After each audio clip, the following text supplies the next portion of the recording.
The first thing I did is at the end of last session, where we got the writer to decide he wants to call us. I waited for his phone call after bothering Delilah to get in touch with their publishing arm and just accept whatever I send them. I talked to the dude, got him to sign an NDA without letting him tell me a damn thing about his book, handed him a generous signing bonus so he can quit his job and begin working on it immediately. And that's all sorted and should be underway and ready by the time we need it. Woo! The second day, I contacted Odin, told him about our plans, the upcoming conflict, and asked him for his assistance. Well, he's got limited power due to the fact he's kind of an old god. He doesn't have a lot of sincere worshippers. He doesn't have a lot of control in Arcadia. But he was operating as the Grim Hunter for quite a lot of time. He would be willing to put that work for the Motley and Freehold as a guide for us if we end up going through the Grand Library and its surrounding grounds, which is one of the plans we have. I bothered the Ironworks to get some pen nibs made and a couple of weapons. They were only able to get 5 weapons together. We got a decent pile of pen nibs. Money was able to shut up any questions about whether or not they should be making weaponry for random strangers. God bless the power of money. And lastly, I organized converting the books from the archive into armor, shields, and deployable cover. Micarta is a wonderful thing. Micarta, by the way, for those of you not familiar, is coating paper in resin, which makes a very tough, sturdy material. And I'm sure that and other things are going to be put to use here. With the help of all the autumn, spring, and winter people, we put together some ways to pluck the pages out of the books, treat and convert them into protection. It's not much better than Kevlar, but it'll do the job, and it'll make him have to think twice before shooting us and damaging his precious books. And in all of that, I have officially spent a Resources 5 purchase. I didn't know I could do that, but it does mean that I have actually done a proper dent in my wealth for this month and will not be able to be this ridiculous with my wealth for a little while. Woo!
And there's only one we can talk to without immediately dying.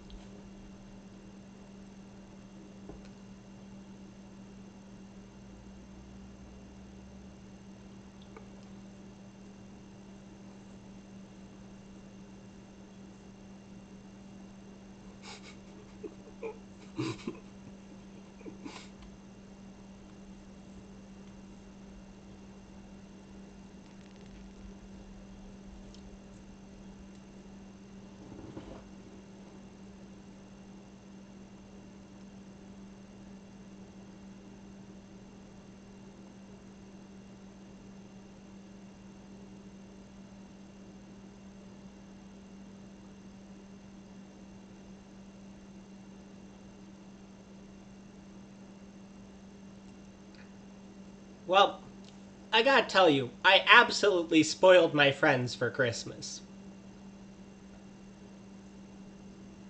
In addition to getting Kenzie into a car they actually like the look of, and replacing Kit's old cowboy leathers with new ones.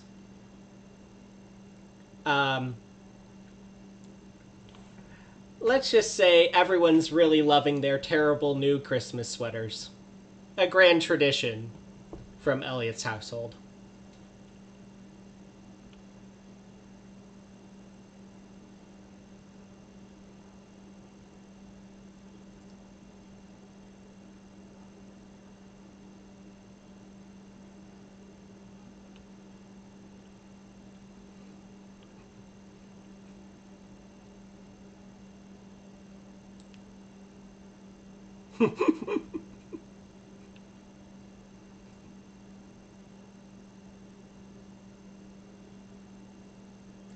You're muted, dude.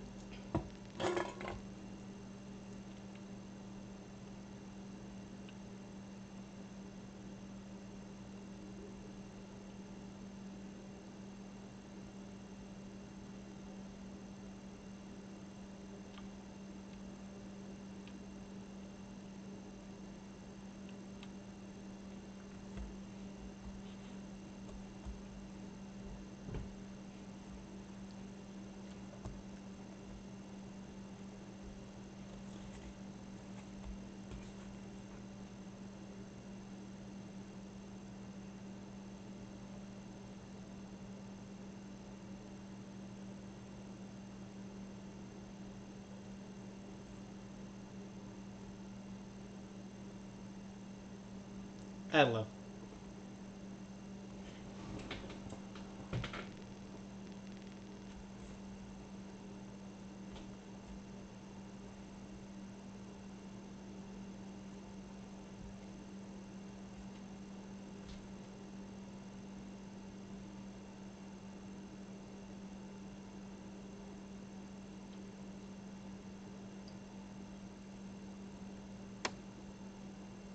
Thank you.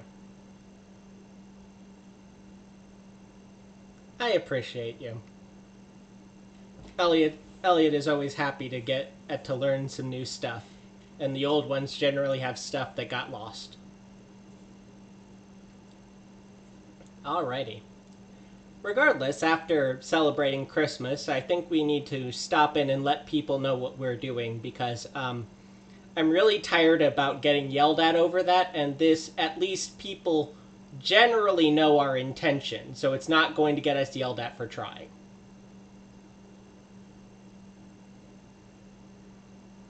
It's your problem, it's your queen. Actually, wait, no. It's not Agatha right now, and in fact it is not Kit's problem, because it is no longer. Yes, and I will obviously be telling my king. However, the person who we have to tell is Will. Which I believe by that same rule makes it your problem, Kenzie. So let's stop by. Oh god. So let's all swing by Will and say hi.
For the record, you already know about this one, but we're trying to get better about not giving notice, so we're stopping in first.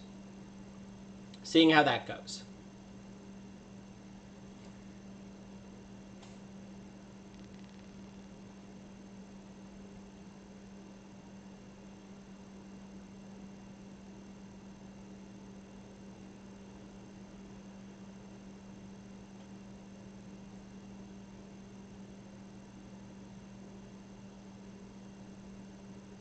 You know.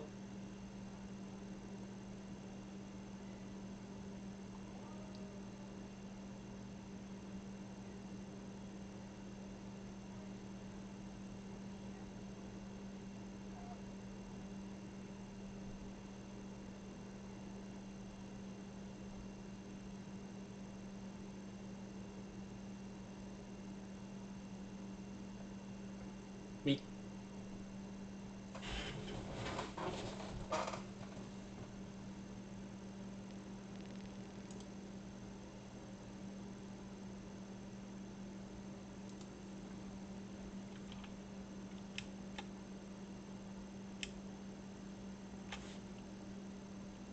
Huh.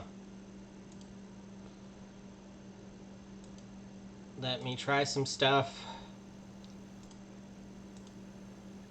Will people say stuff? Please let us know if you can hear us now.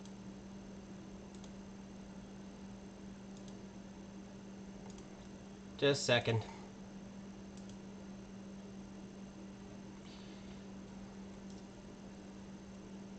Hello?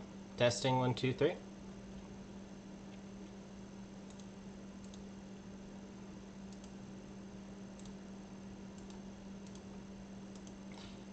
Testing 1, 2, 3. 1, 2, 1,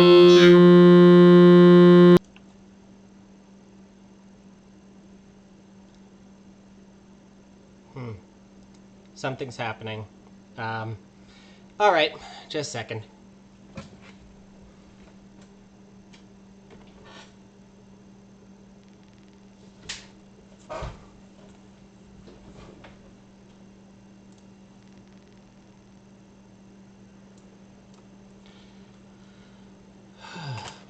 Testing 1, 2, 3. Other people talk, please.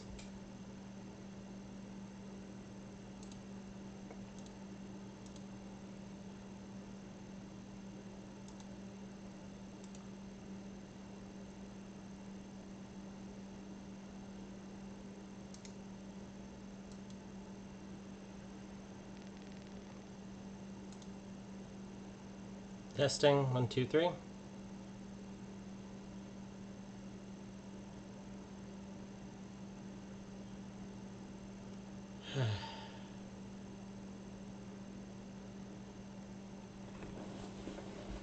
This is what I get for trying to upgrade my sound system. I tried to fix this, and I made it worse.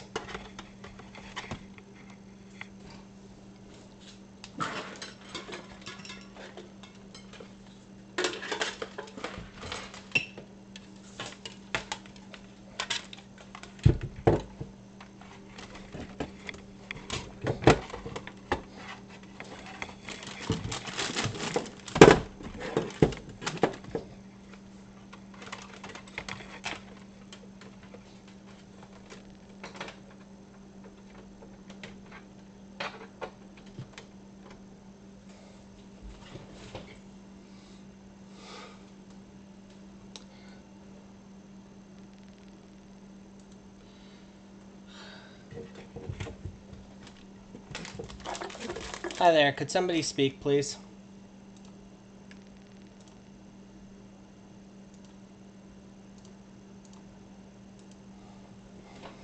Anybody?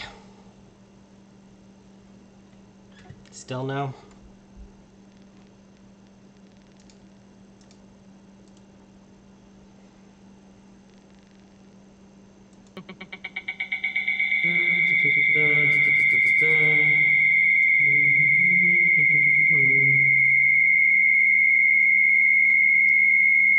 Is anyone able to hear me? In chat, anyone? Let's see here. Marco Polo.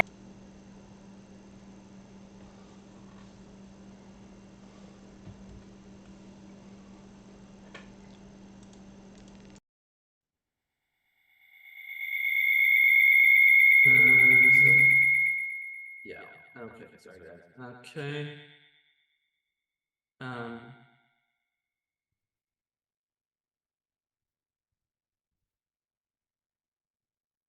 Here's typing.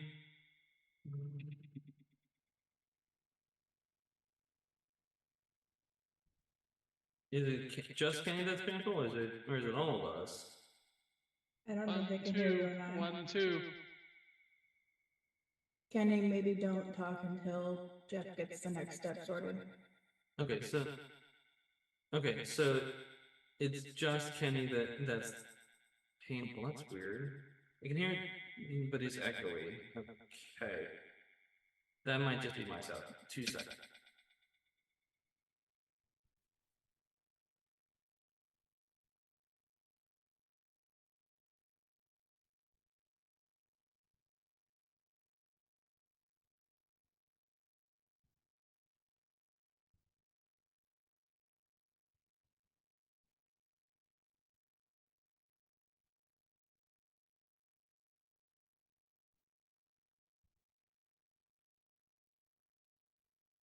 Hi there, everybody.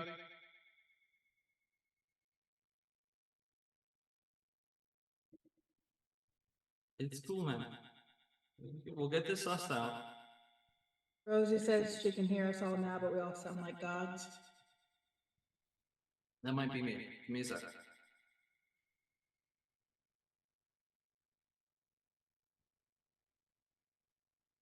Luke, I am your father. It might be because I'm not using my headphones.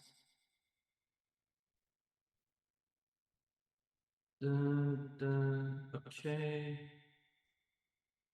Select video microphones, Yeti. I forgot to grab water before stream, so all of these hydrates do nothing to me, Void. Oh no, you'll just have to get it. You'll just have to make it up to him all at once. All right. Do we still sound like gods and whatnot now, or? Can you hear me now, Major Tom?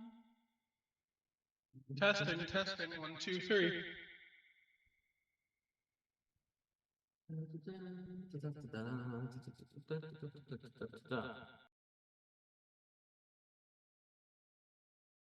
Testing 1, 2, 3. Can you hear me? Can anyone hear me?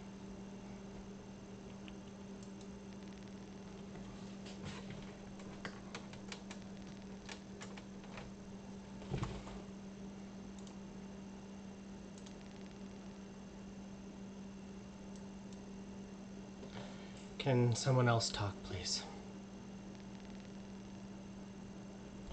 I don't know what's gone wrong. I'm losing my fucking mind. I can't hear any of you. The thing that was working suddenly stopped working without notice.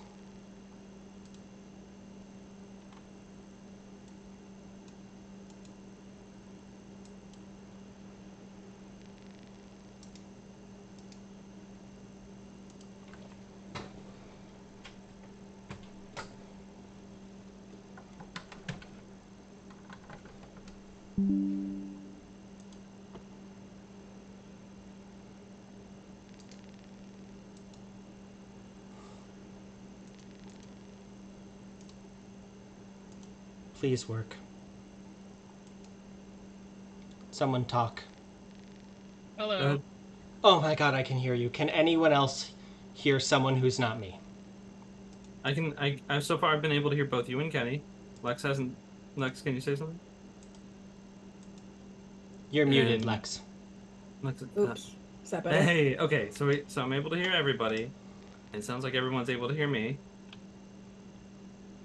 Oh, Rosie says yay. Okay.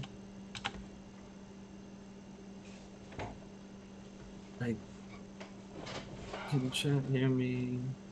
It's All working. right, so it is appearing Yay. to be working. Okay. I'm sorry, I don't know what broke. I didn't change anything. Gremlins. Gremlins. We're cursed by fairies. Thank you, everyone who decided to stay with us through this momentary technical problem.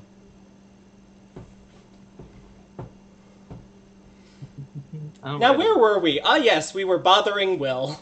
Just one last check to make sure that we all sound okay. And then we can get started. So, before we get into it and start talking again, can everybody hear all of us? And do we all sound normal? Do. Yeah. Already, let's see here. I have a lollipop. I would just hate to get back into it again just to be told that something is wrong twice. That's all. Okay. Looks like we're Alright. good. We've got confirmation. We're good. Sweet. So, where did we leave off? We had just told We were just telling Will Will where our plan. yeah. Alright, so I'm just going to start over because I don't know how much anyone heard from the scene.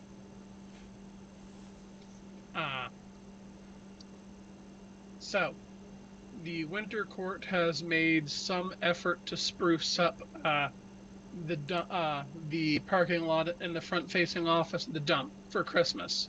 There's some tinsel here and there and an old, broken-down plastic snowman. Inside, most of the winter courtiers have left for the Freehold Christmas party, but a few of them are still doing the necessary work that the Winter Court requires, one of which, in his office, is King Will. His suit jacket is lying across the back of his chair, and his tie is undone. He has a bottle of alcohol in one hand and a stack of paperwork in the other. He's wearing a cheap dollar store Santa hat as he pores over the stack of paperwork that built up over his episode. He looks up as the three of you enter. Oh, hello, you three. What can I do for you? Well, We're coming to tell you about some shenanigans. He heaves a sigh that sounds a lot like stone grating on stone. Agatha told me that this was going to be something I would probably be dealing with. Go on. For the record, we have talked about this. We're going to talk with the weird.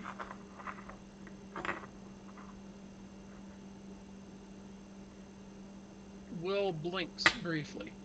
A very soft stone-on-stone grating being heard in the room. What? Well, we have the contract for the Lord of Tales. And we know what all the things he's supposed to be doing, and all of the ways we're foiling the things he's supposed to be doing. So, we're going to take it to the weird, who he has the contract with, to purport that he's not doing a very good job and doesn't deserve his contract anymore. Will drums his marble fingers across a desk. I didn't know it was possible to speak with the weird, but I suppose someone has to make contracts, and Autumn is always saying that they are literal contracts with the weird. Yep. There's one downside though, or one difficulty that we're gonna have to address. There's no known way that a changeling can talk to the weird without assistance from the good cousins. But we have an idea. Well, two ideas, but I suspect the first one's going to fail right in front of you. I pull a crystal out of my pocket. It is 1 point of weird held in formation, whatever that looks like. I activate Relentless Pursuit, focusing on the concept therein. Give me a chance die, please. We're going to see just how bad this goes. I think it's a pretty good joke, but that's a 6.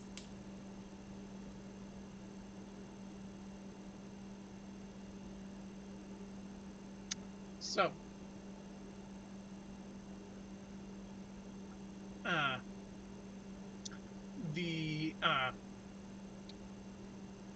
you can feel the contract activate, but instead of the typical pull, as though someone had put a fish hook into your shirt collar and was pulling, you feel the sensation of the pull from every single direction at once in all 360 degrees. Mercifully, this incredibly unpleasant sensation ends briefly. No, that did not work. We still have one more plan. God, I really wish that one had worked, but that did not work. Elliot walks over and sits down, crushing the crystal in his hand and absorbing it.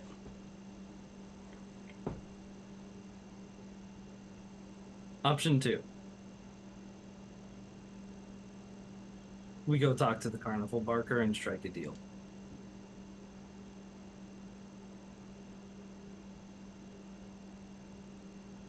Will strokes his chin thoughtfully. Well, that's what he does. I suppose it only makes sense. But be careful, just because this true Fae has been locked out of Arcadia doesn't mean he's any less dangerous than any of the others. Yeah. That's one of the reasons why we're here. Let's assume the worst case scenario and we don't come back. There's a few things y'all are gonna need that I am carrying, and I would prefer not get lost with me. I set down a copy of the first folio a key to my apartment where the pen nibs are being kept, and a list of phone numbers to retrieve all the other things I've purchased and made control over. If I die, these will get you every preparation I've made personally for the purposes of protecting everyone else.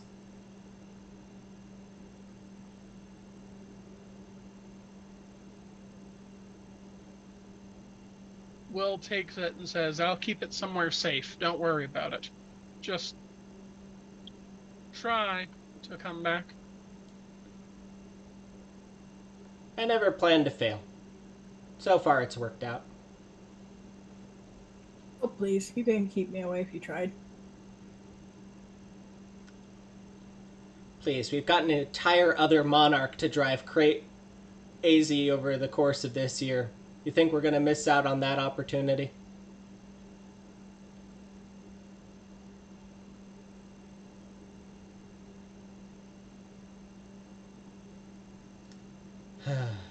Will nods and says, well, good luck, the three of you. And you'd better come back, Knight Morgan. Yes, sir. Thank you, sir. All right. Well, we've kept you away from your work long enough. Merry Christmas, sir. Merry Christmas. On the way out of the trailer, I elbow Elliot and Kit and I go, see, I think he's starting to like me.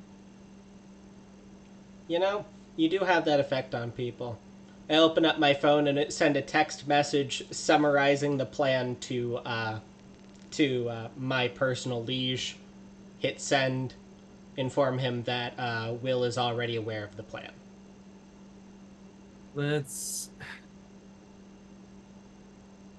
I have something to drop off at with Agatha real quick, and then we can be on our way.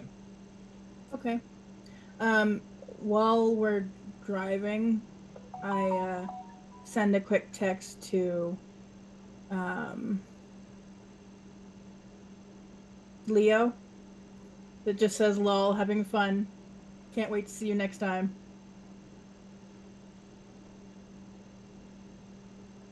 Oh, and that Will has the details.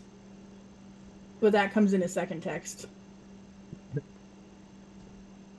Well, it's a good while till summer. So we head off to go see Agatha super quick. Is Agatha at the party, or are they back at the trailer park? Can I just ask briefly, is there anything special that you need to speak with her in person for? Or would you be able to have Will deliver the message? I'm dropping off my last will and testament. Okay, fair enough. Agatha is probably at the party, yes. Do you just need her to have it, or do you need to talk to her? It's mostly just to drop it off and let her know that, you know, something might be happening soon. So she's at least on guard. We'll give a note and the document to a cat and head on out before we have to see yet another heart attack. Yeah, sounds good. All right.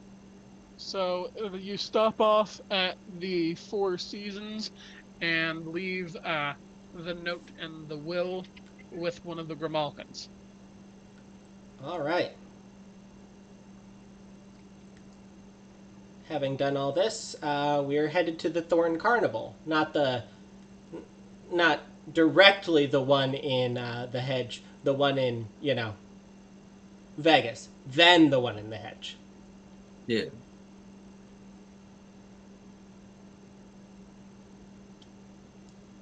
The casino is extremely convenient as an entrance to the Thorn Carnival. Of course, that is the entire idea. any changelings in Las Vegas would be immediately drawn to the strip and immediately drawn to the thorn imagery of the hedge all over the casino. Heading in, you're ushered into the familiar stairs that lead into the hedge gate that leads to the Thorn Carnival on the other side. The festive air in the mortal world has carried over to the hedge side, although it appears that here in the Thorn Carnival, few of the hobgoblins understand what's being celebrated. At various booths and shops, you can see decorations for Christmas, Easter, President's Day, a few things for Arbor Day, and various other holidays from non-English speaking countries that you can't make out. They understand that the mortals are celebrating a holiday, but it seems that the hobgoblins have yet to decipher which one. All right. Do we still have any of those lucky coins? I think we used them. I think we really solidly used them. That was kind of a whole thing we did. Yeah. Yeah. It was really fucking funny, though. It was. All right, let's head to the big top.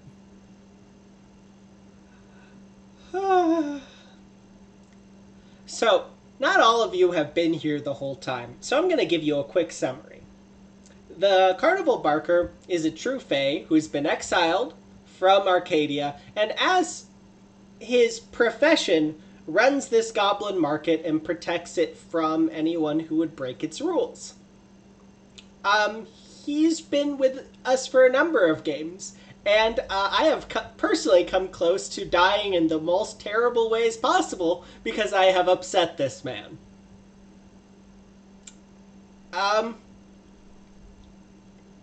And we're about to go negotiate with him again. Whee! You guys keep doing it. It does keep working out. At the very least, it's always interesting. Maybe one of these days I'll surprise you. That's always the risk. The red and yellow stripes on the big top mark it out from the other various tents and booths of the Thorn Carnival, as does its sheer size. The rickety tower of the tent looming over everything in the carnival. Its shadow intermittently darkening sections of the carnival as the sun passes overhead. You head up to the entrance, where one of the carnies, in a flat straw hat and the expressionless mask that each of them wear, made of white ivory with eye holes and no mouth, is simply standing there, neutrally, unmoving. When it sees you come near, it seems to activate and spring to life. Welcome to the big top of the Thorn Carnival. How may we help you? I need to speak to the boss. I'd like to officially note that there are fireworks going off outside, so if you hear bang noises, I'm sorry, we cannot stop that from happening. We do apologize. We're in Phoenix, and they let out fireworks for no particular reason. A lot. So I guess happy Saturday? I don't even know what they could possibly be letting off fireworks about. We bought fireworks for New Year's and didn't use all of them day. Ah, that is an incredibly traditional Arizona holiday. So, the carny tilts its head suspiciously, Yes, you, I know you. You run, the auction, uh, for the, cattle beef. Yep. And I reckon you also know that because of that, I have quite a bit to make deals with. The master always has time, for, prominent merchants in the community. Please, come in. It leads you inside the familiar tent and points up the one number of ladders. I believe you have been here before. The master's office is on the final floor of the tent. Alrighty. Thank you for your time. And I start making my way up.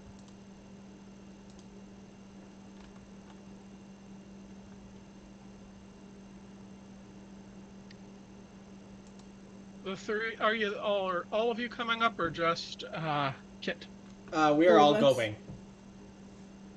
I appreciate that. Up several rickety wooden ladders, and scrabbling across several large, equally rickety wooden platforms, where the carnies have set up, various, impromptu, uh, office spaces to handle the affairs of the Thorn Carnival. You eventually make your way to the top floor. There you see a desk and chair, vintage and wooden, and a open air window upon which the carnival barker can look out over the uh, carnival itself. You do notice immediately upon entering that while the man himself seems nowhere to be seen, uh, his jacket, hat, shoes, and mask are there. Alright. The jacket is hung up on a coat hanging pole. I don't know what they call those. A coat hanger. Uh, Not a wire one, but a wooden coat stand. That's it, coat stand. Uh, the mask is sitting on the desk, and a hat. Well, the hat is sitting carefully in one of the chairs, where those seeking an audience with the carnival barker sit. Uh, the shoes have been placed neatly by the desk. I think this is wait politely for a minute to see what happens.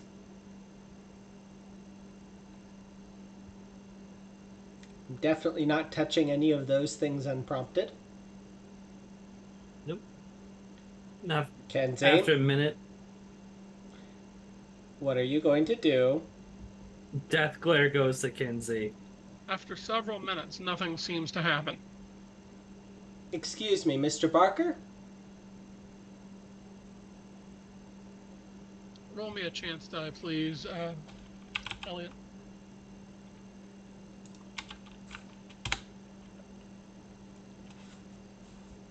Three.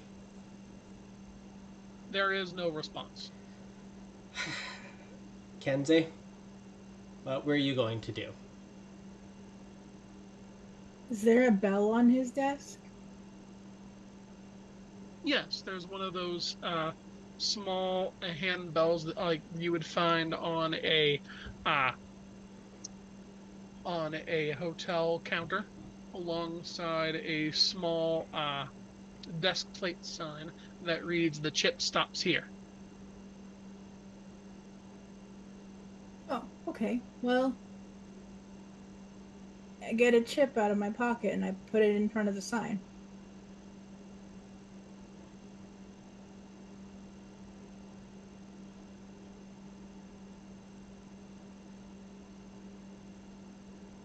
Okay. Kinsey does not understand office humor, having never worked in an office, apparently. Elliot walks over and rings the bell.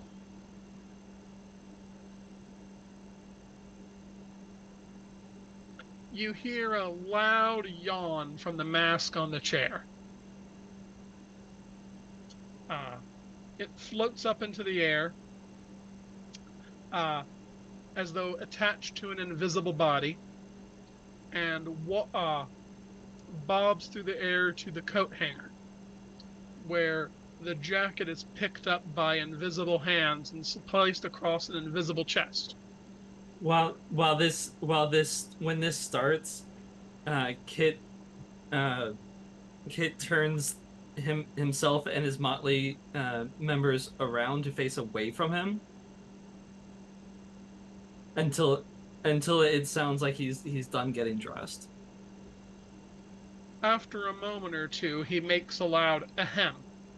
The three of you turn around to the Carnival Barker adjusting his top hat.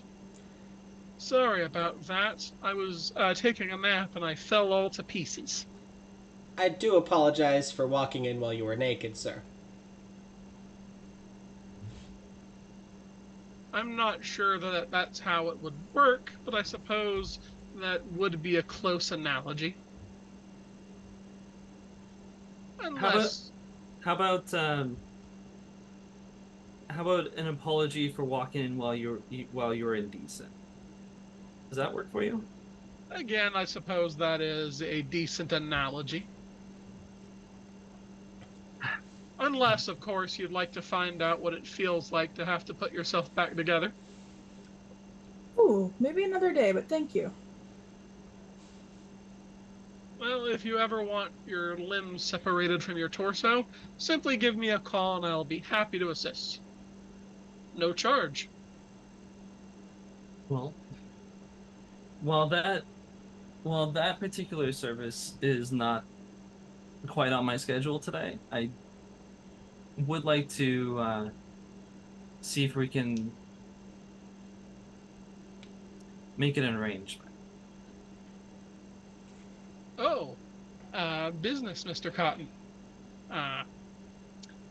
Well, I understand that your auctions are quite popular and that you're making quite a lot of chips. I've got you the best plot I can for your auctions, but you never know what can happen. Sit down. Let's have a chat. I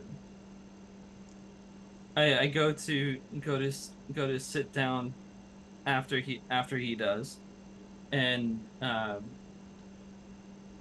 as I do, I reach into my back pocket and pull out a folded up piece of paper. I sit down next to him if there's an extra chair. If not, I stand behind him. There are always enough chairs, no matter how many people are in here.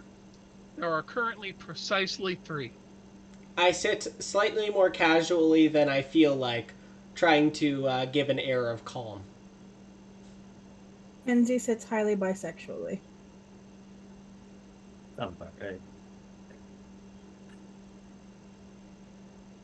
All right. Short. To make this short, we need to talk to the weird.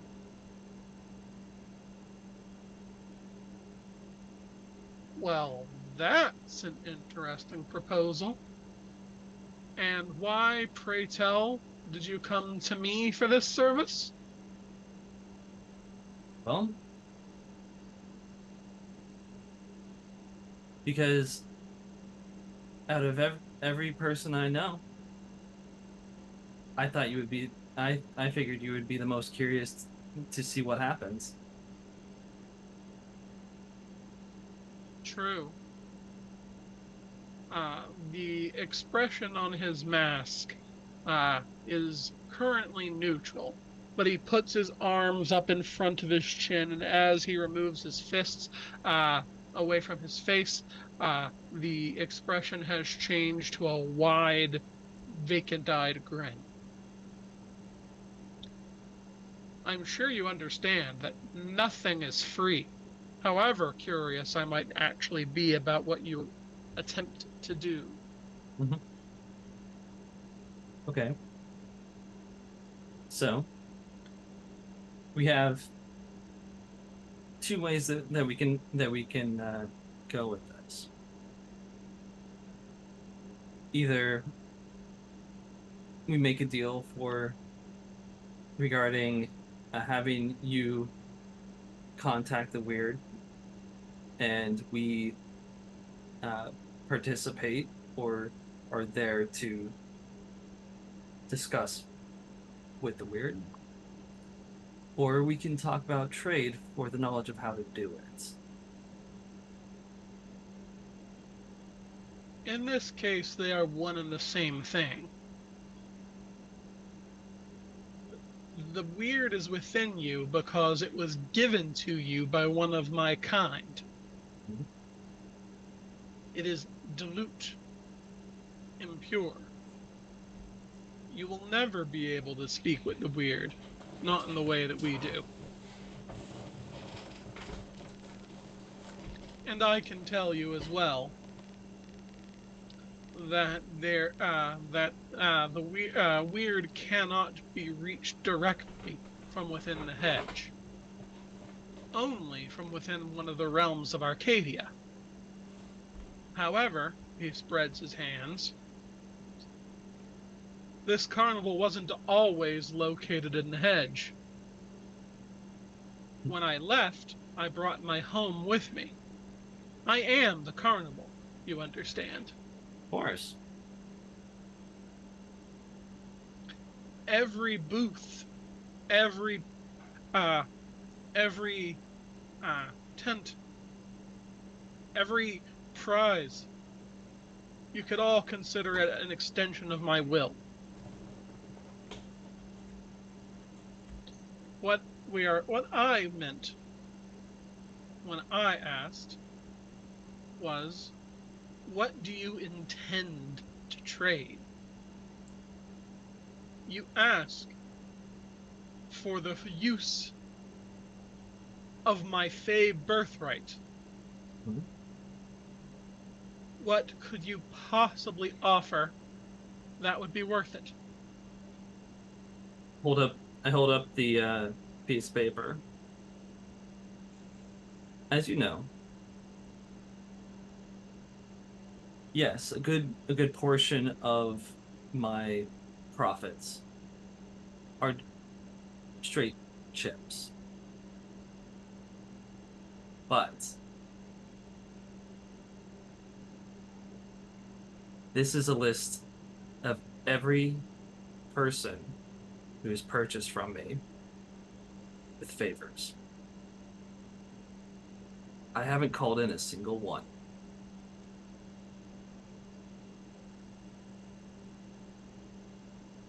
Every favor that I am owed.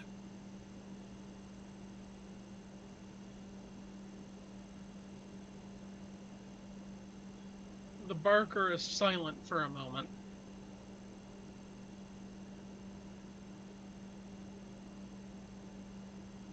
What a paltry offer.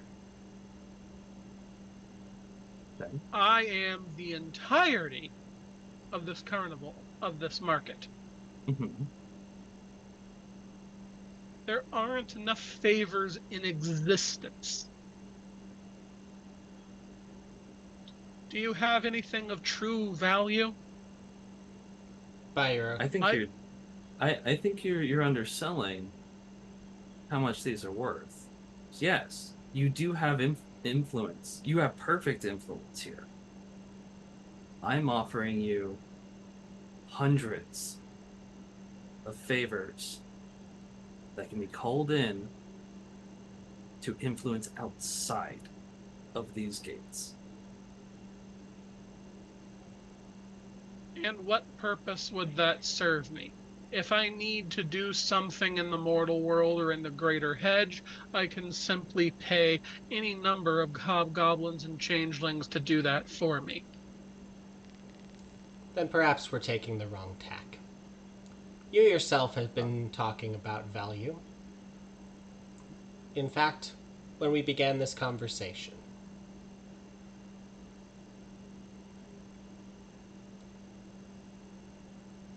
I nod over to Kit. We should move on. You know the one. Well, pull out the other piece of paper from my back pocket. This is the deed to my ranch, as well as the right to the remaining contracts for every hob that I have hired to work on the ranch, and the knowledge of how to make these things, and the milk, and the cheese.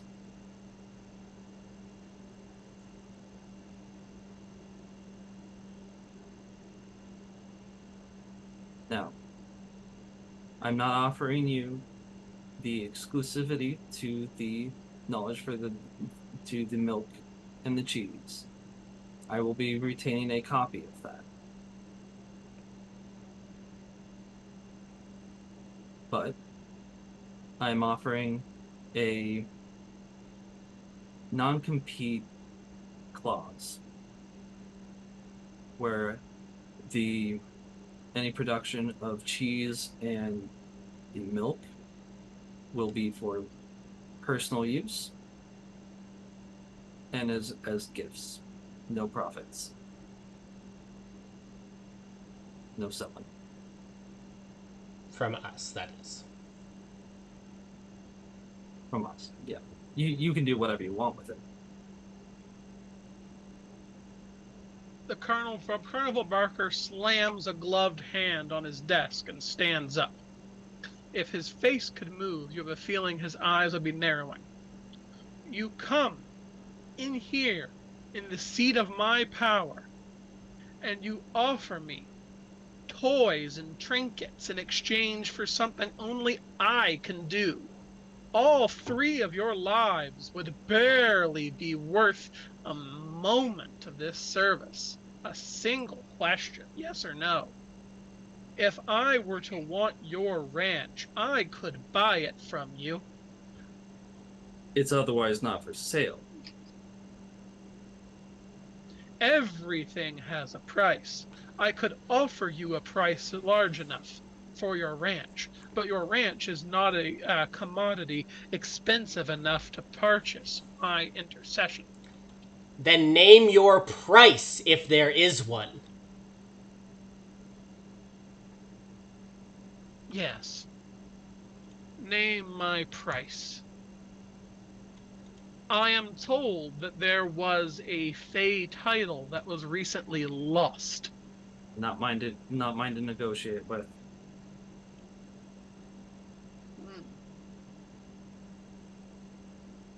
That is fair. I don't know what you did with it, only that it fell into your possession.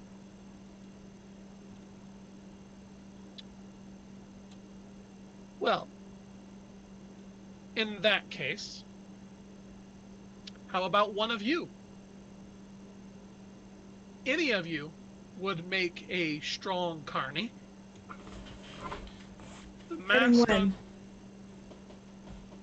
mask on your face would make you an excellent servant for me to work through forever.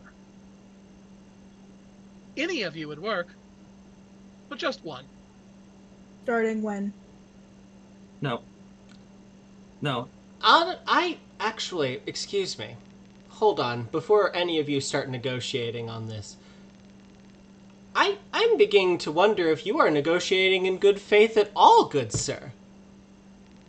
The price of this thing seems to fluctuate wildly. First, none of us are worth a cent compared to this, and suddenly even one of us would be worth the value?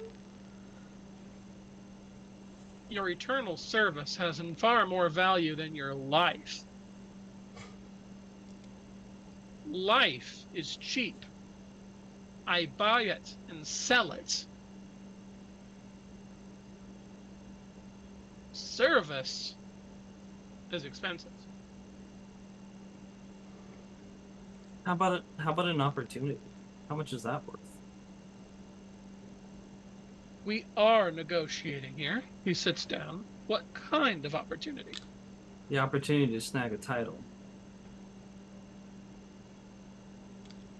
Perhaps I'm listening.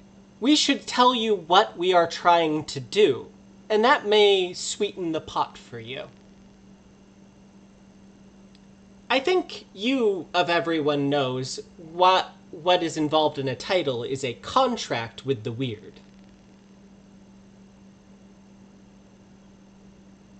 Yes, of course. What if someone were to be in violation of their contract? Would they no longer be allowed to keep it? And if there's another good cousin right there, they would be in a position to negotiate to get the contract, the title themselves.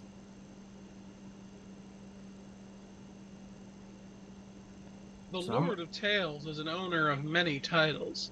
The Mhm. loss of the Grim Hunter title has been affecting him sorely, Mhm. but he certainly has several more. How But much is one worth for you? But you see, it's not just any title. It's as the master of the Grand Library, the Lord of Tales, we speak. The one he wears as his self.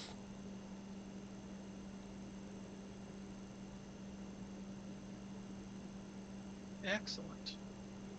If I were to be able to wear a new title, I might be able to negotiate my way back home. If nothing What you else, offered. it would be a tool you could use to negotiate for what you desire. All right, I'm gonna need a manipulation roll.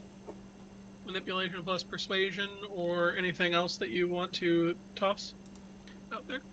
Manipulation plus empathy, maybe?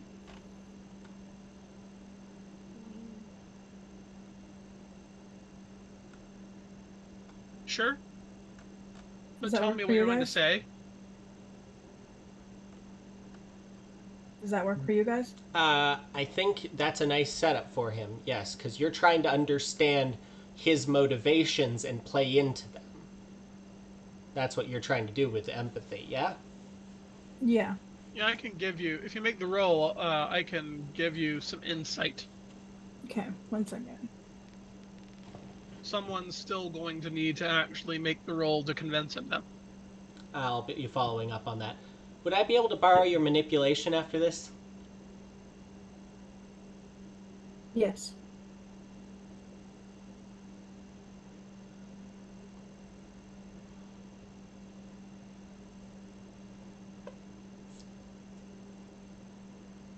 Well, successes. Nice.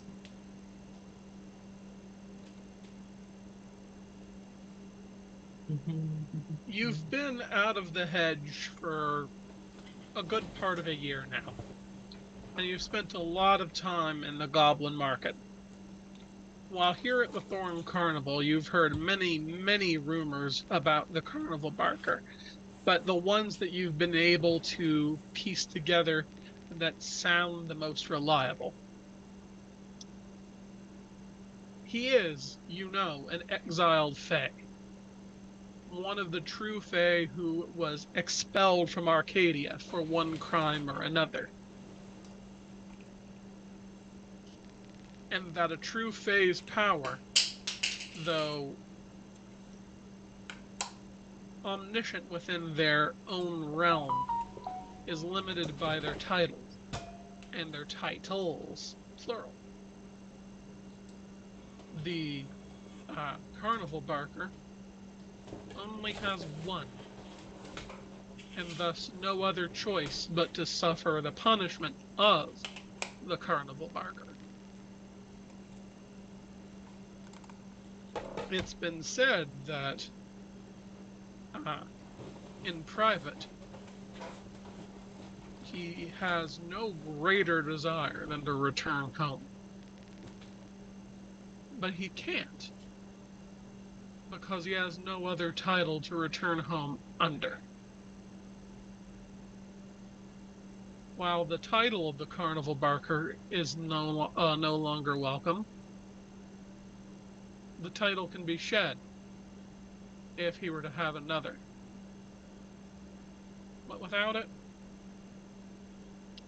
this broken realm, cast out of Arcadia, is all he has.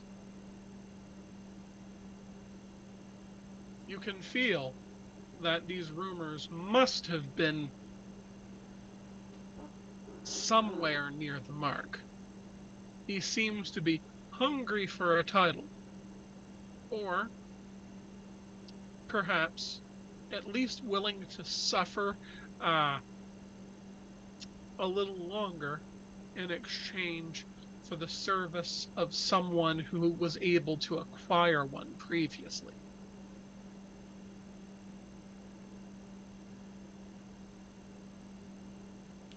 Here's the thing. No matter how this New Year's goes, either I will have perished in the attempt alongside every single person I know and care about, in which case anyone who could possibly be defending that fallen title would be gone, and you would have your opportunity.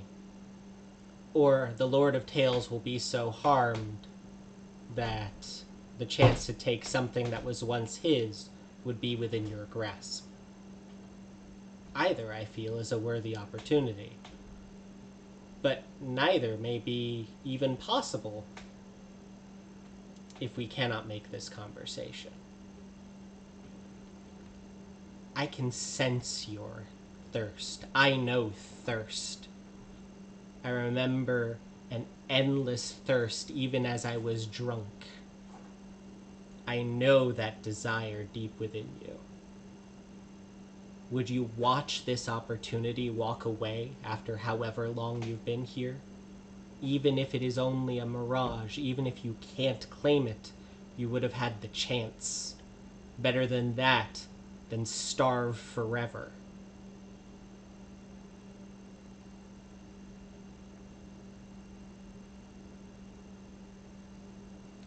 All right. Manipulation plus persuasion. All right. That'll be at a -5, please. Okay. Would you like assistance?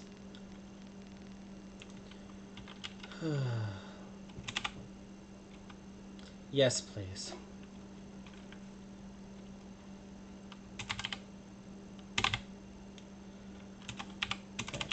Unfortunately, this is not something I can help with. Remember, you're wearing clothes. I am.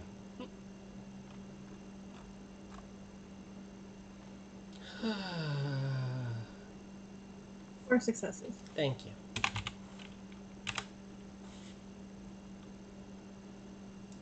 I'm saving that willpower in case I have to re-roll it.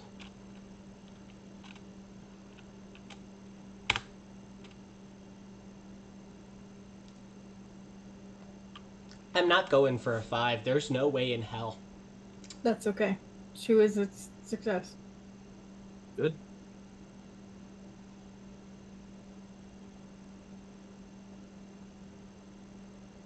The carnival barker briefly nods.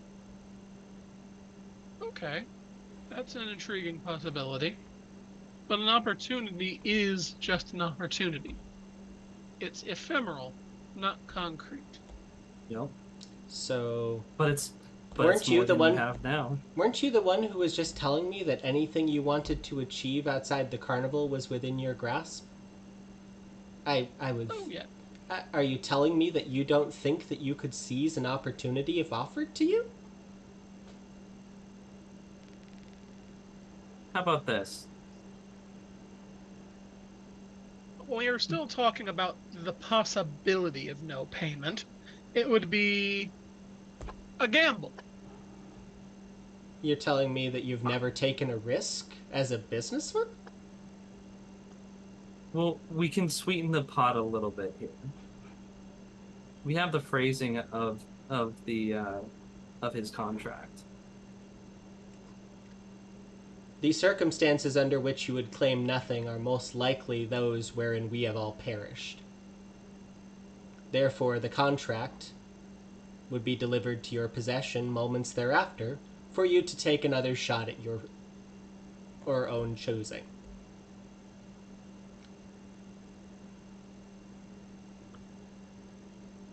There's an idea. That sounds better. And I am inclined to think it's a decent offer, but I still can't get over that we are gambling.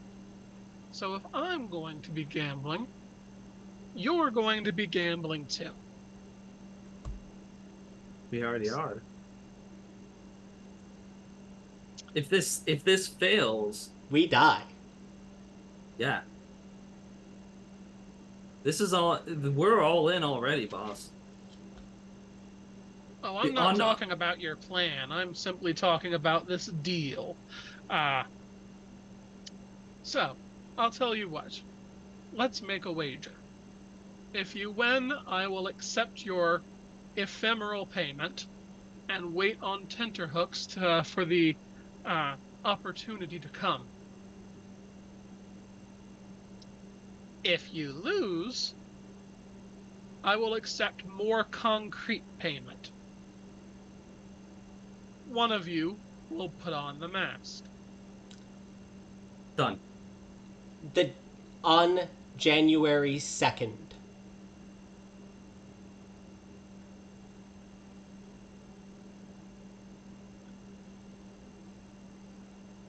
Well, that's reasonable. You may not be alive January 2nd, but that isn't a problem.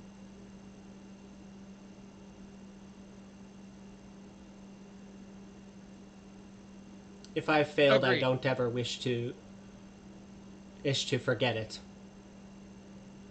I offer myself to the mask if everything else fails.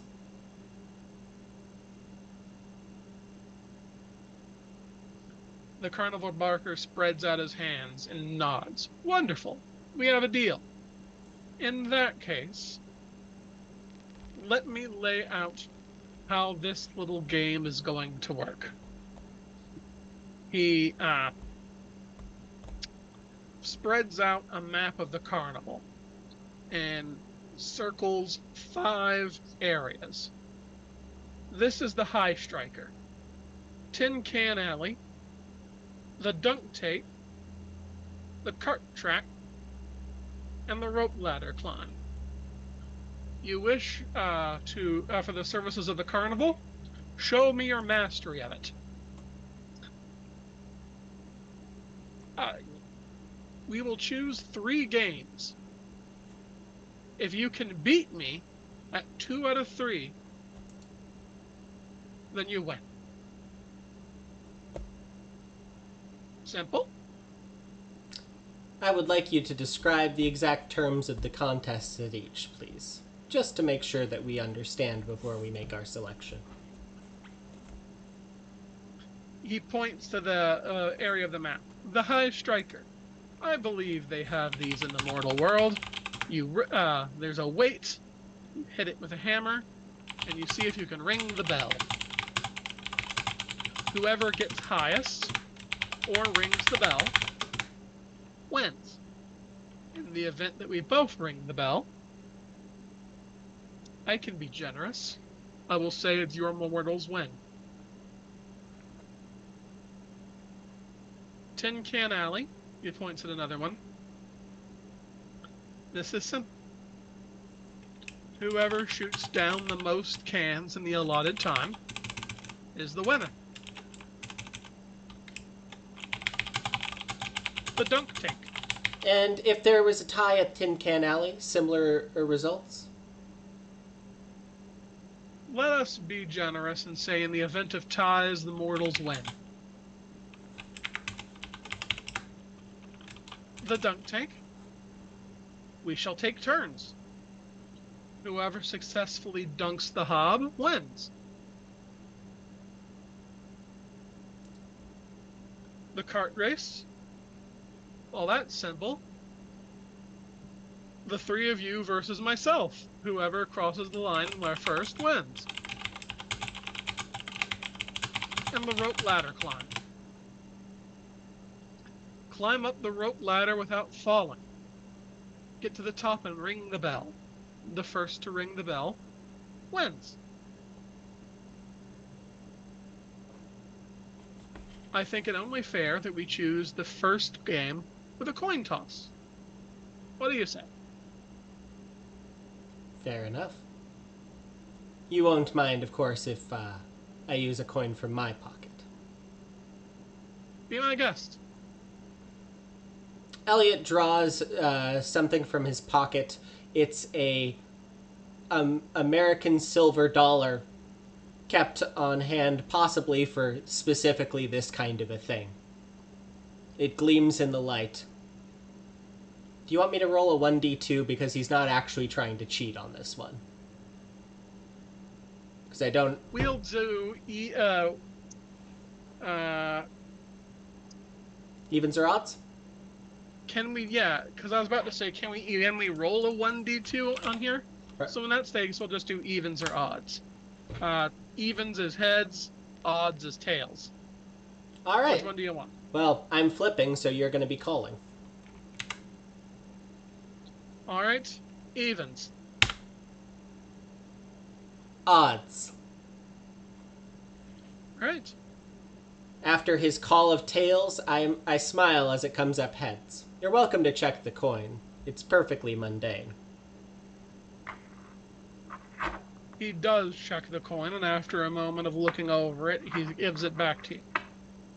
Well, let's hope your luck holds out. Forgive me, You but must beat me in 2 games out of 3. Which one do the three of you wish to start with?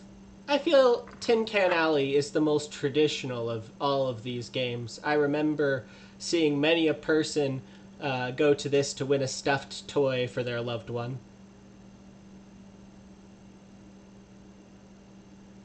All right. On this particular game, I'm afraid only one of you can play. So who wishes to shoot? Lindsay Vanna White said Elliot, not Elliot, Kit. Elliot likewise waves at Kit. Suppose this is I guess the opening volley is mine then. The barker gets up and says, "Then let us go to Tin Can Alley." All right. He leads the motley out of the big top and into the Thorn Carnival. He takes you to a large booth wherein a hobgoblin wearing a leather vest and not much else is handling the booth.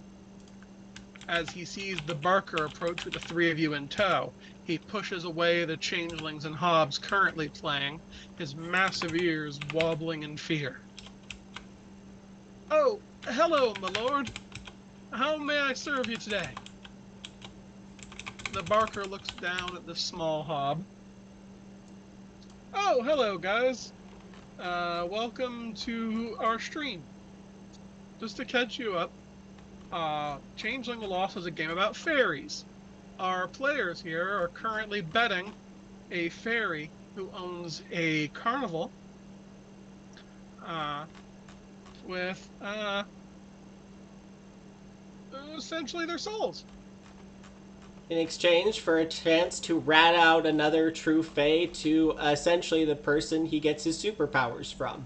So this is either going to go really good or incredibly bad. Tune in. Welcome in, and I'm glad to have you all here. All right. Before we got here, by the way, I took a moment to pull my friends in for a brief chat. Sitting on my character sheet, ignored for about a season now, is a little merit called Inspiring, which allows me to make an expression roll to give the inspired trait to anyone who's listening. I'm going to do that now, specifically towards winning carnival games.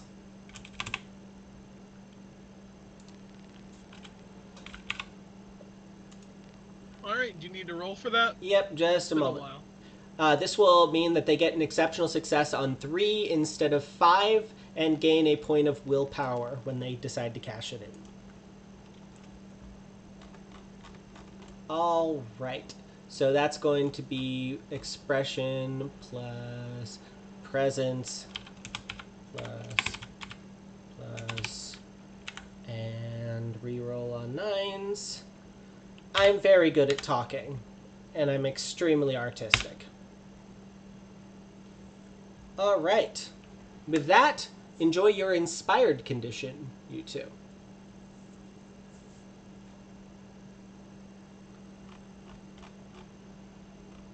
All right.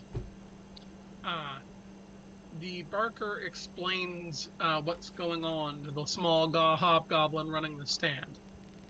The hob, if anything, seems even more high-strung.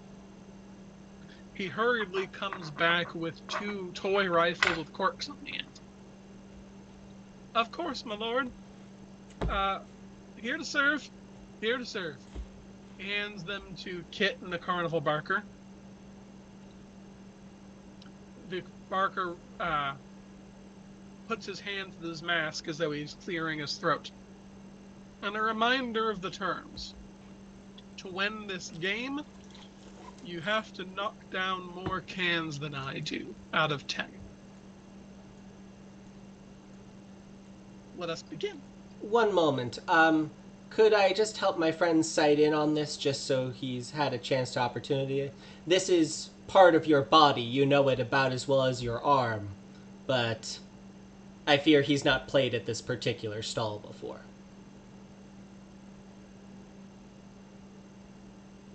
Of course. Hey there. You have 5 minutes. Hi there. I'm going to make the assist action at you to help you set up for this. To help you with your proper role. Is that going to be okay? I'll take any help I can get. It's dexterity plus firearms. And remember, according to the book, if you, as long as this isn't a chance die, you can't hurt him, I don't believe. Yep. And I while will also help. while the circumstances are wild, I don't believe this is anything other than one of those shitty cork-shooting rifles that is in his hand. Yes? Yep. Is otherwise perfect? Dexterity plus firearms. Thank you. Yeah. All right, so let me cite that one in with you. Enjoy. Kinsey was helping as well. 2 successes. And 4 from Kenzie. Okay.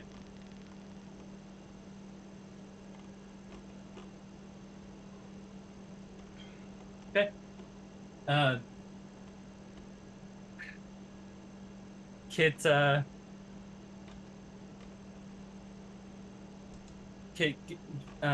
Kit, gets himself into a firing position,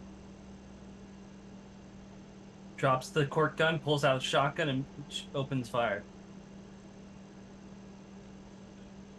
All right, make your roll. Ballsy move! Didn't say I had to use the weapon. I'm gonna use mine. 9 successes.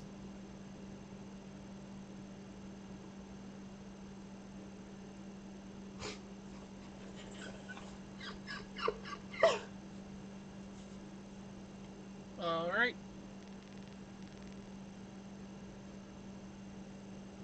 Four. Welcome, Christy. Nice to have you joining us.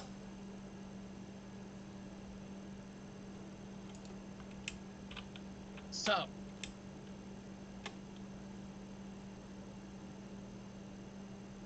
the two of you begin the shooting race.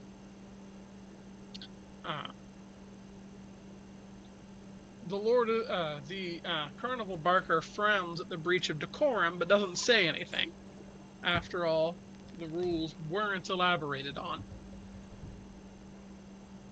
With the cork gun, the Barker proceeds to shoot down 9 tin cans. With his shotgun, Kit proceeds to shoot down all 10.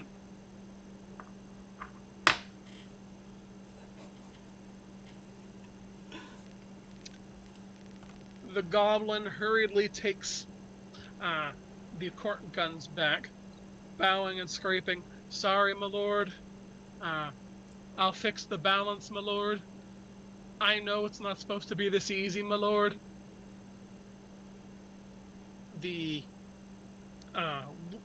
Barker waves his hand in front of his face, his mask turning briefly into a frown before he does it again. He turns to face the group of you and says, well, it is your win. He puts his hand into his jacket, pulls out one of those white masks, and just casually puts it on the hobgoblin's face. The hobgoblin straightens up stiff as a board and begins walking towards the big top.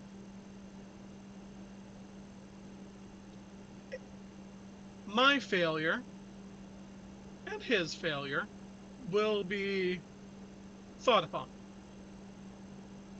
He'll let someone know to hire someone new to run this.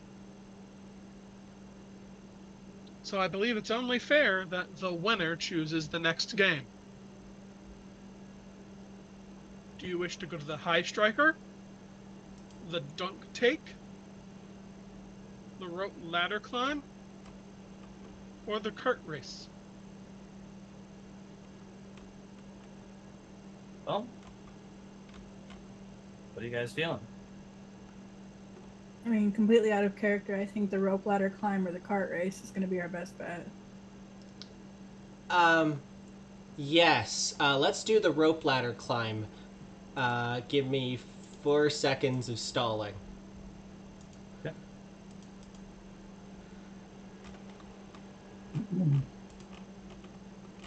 Well, All right. Sorry, All right. I'm looking through the kiths to see if I can find one that'll help with this, because we have the ability to change people over if I can find the one I'm thinking of. what's the ability? There are certain kiths that are better moving around. Like, yours is super fast. Actually, wait! Never mind. I'm sorry to keep pushing you up, but, how's your athletics?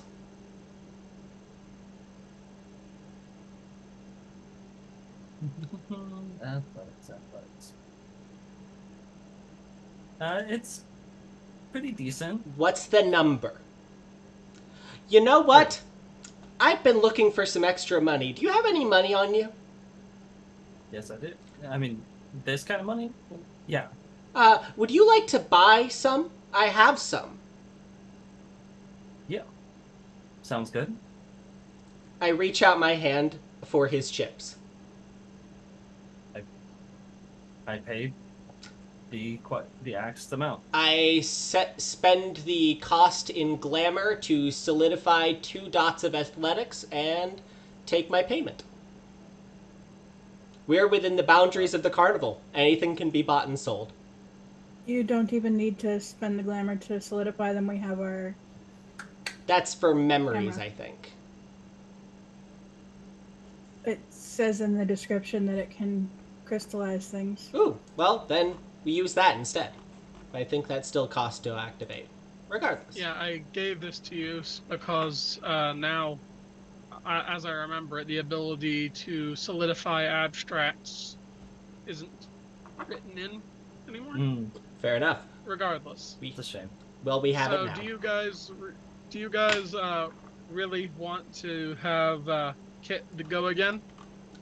I'm really sorry, but he is faster than everyone here. He has several ways of moving faster, and he can get a climb speed with a single one of his contracts. I promise we have other people going for the rest of the stuff. All right, so shall we do the race then? All right, the rope ladder climb. That's what you want to do? Yes. Final answer? Everybody? Yes. Yes. Okay. The carnival barker leads you to the booth for the rope ladder climb. To call the rope a rope ladder is generous. A ladder is a very regular structure. This is a vaguely rectangular web with ropes strung higgledy-piggledy in all different directions. No regular straight rungs.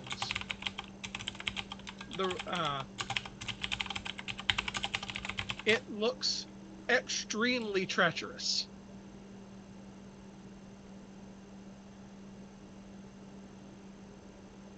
So this will be either dexterity or composure plus athletics.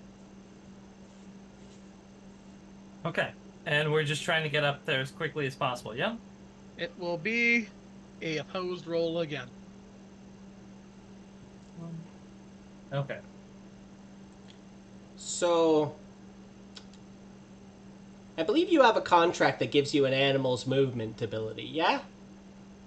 Talon Wing, if I'm not mistaken? You know what's really interesting? Spiders can climb up sheer walls without any difficulty.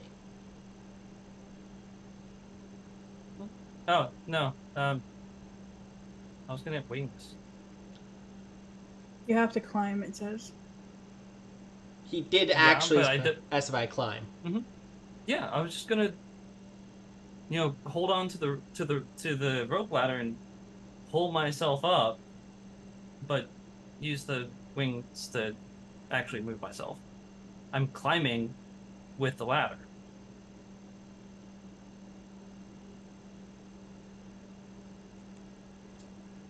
No. All right. Yeah, I'll do the spider the spider stuff. Kenny, just a quick question. This ladder, is it 3-dimensional or like 2-dimensional?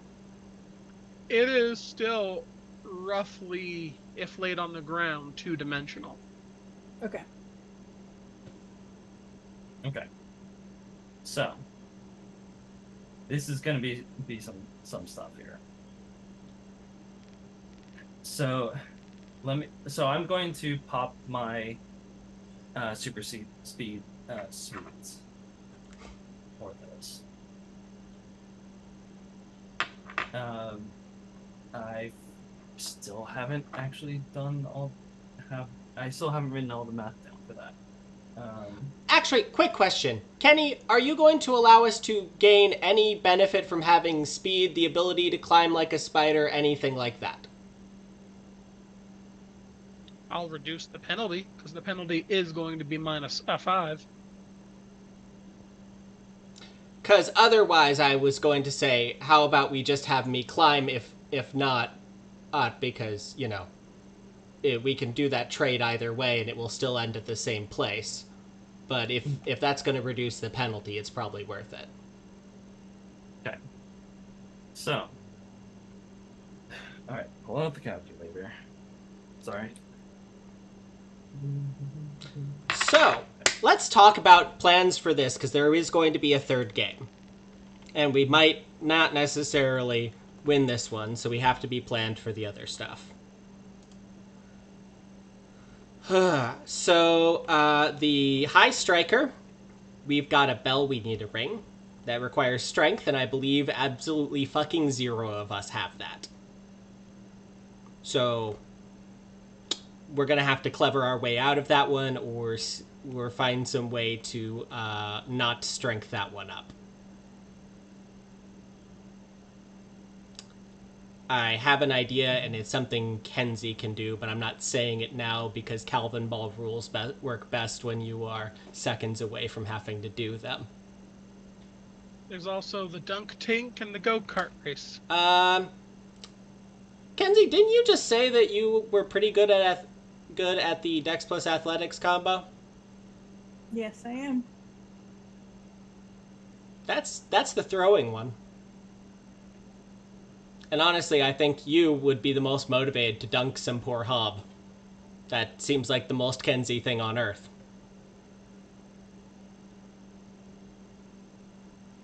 Could be fun.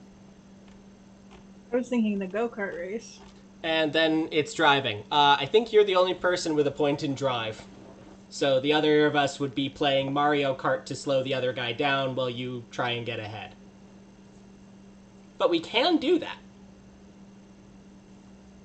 We would Mario Kart the hell out of this guy.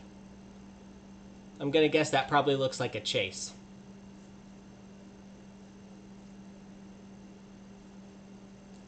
We'll go over it when it's time. I'm stabbing in the dark here, of course. But yeah, I was thinking a chase, yes. Okay. Alright, so have you decided which one of you to actually do it? All right. So I believe I am going to be climbing here. Okay. So a base speed of 18. Oh, that messed up all my math. Oh, my math. I am so sorry. Okay. Not including the speed, what are you capable of? Not including the speed, what are you capable of? I can give myself that spider climb that you were talking about. And you're fast as fuck in the way that you have been fast as fuck in every other game we've been in so far. Faster. What would that do to the penalty, Kenny? I'll reduce it from -5 to -3.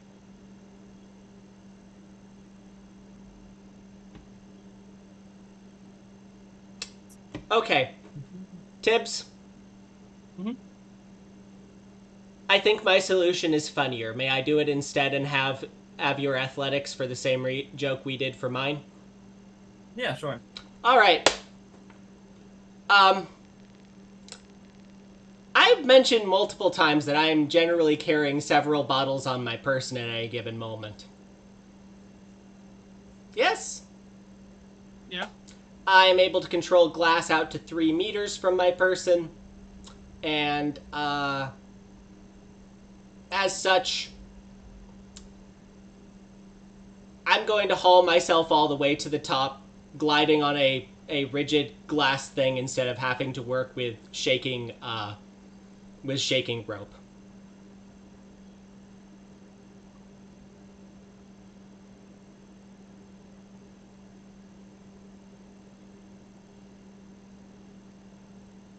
Is that contract one that you have to roll for? It is, unfortunately, controlling your element is part of the elemental seeming. But I would happily roll something that you thought was appropriate. Would you... Let's just make it a I've got an idea. bonus. I've got an idea. Wits plus crafts work for you? Crafting my own way works. up?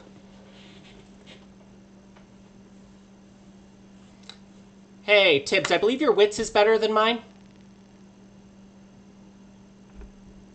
Mine's 5. Can I borrow yours for a minute? Yes. Thank you. Yep. Thank you. All right, let's rock and roll. I'm going to be climbing. As a drunk, I am used to having my balance not work. So I volunteer immediately. All right, so -2 you said effectively? Mm-hmm. All right. And I'm going to spend a point of willpower to make it rote. So is this your craft? Yeah, wits plus crafts. All right, so you're going to instead of rolling, so okay, to climb the ladder, that's what you want to roll instead of dexterity plus athletics. Yes, that's what I was thinking of doing. Literally making my own way up. You know what? Sure, it would work under the same rules as hedge spinning, I suppose. If you want, I will do this and then dex plus athletics my way up. That works fine. No, either way. Okay. Okay, make your rolls.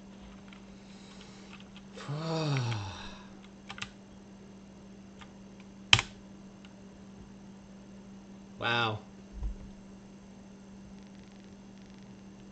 Well, did my best, guys.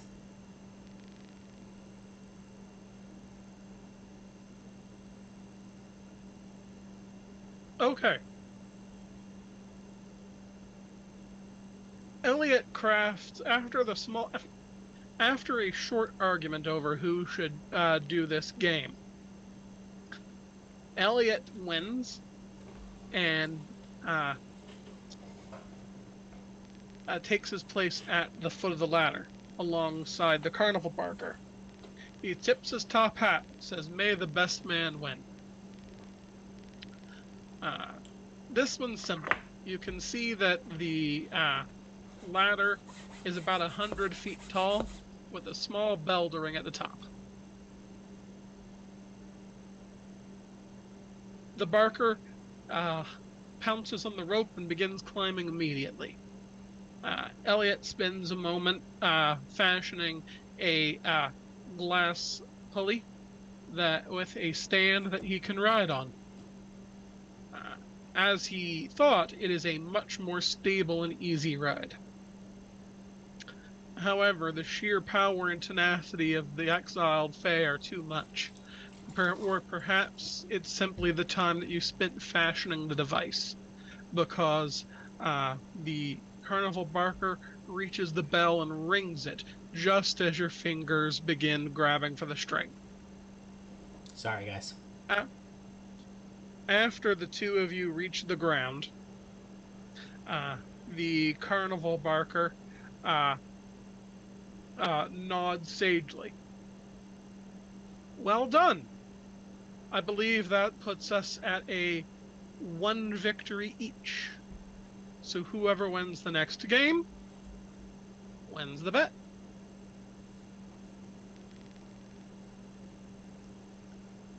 Fair enough. And of course, as I said earlier, the winner chooses the game.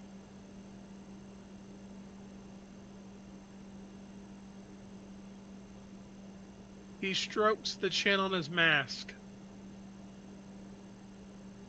theatrically. Let's see. Oh, hydrate, everyone.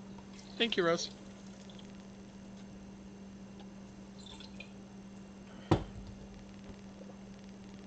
The dunk tank, the cart race, or the high striker? Which one do I think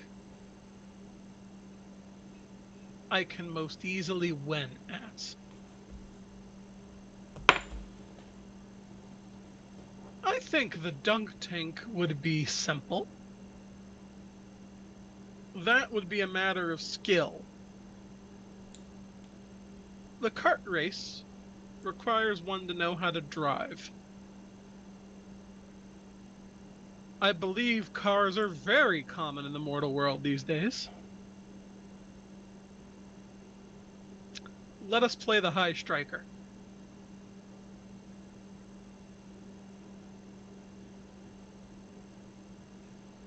So, what are the rules?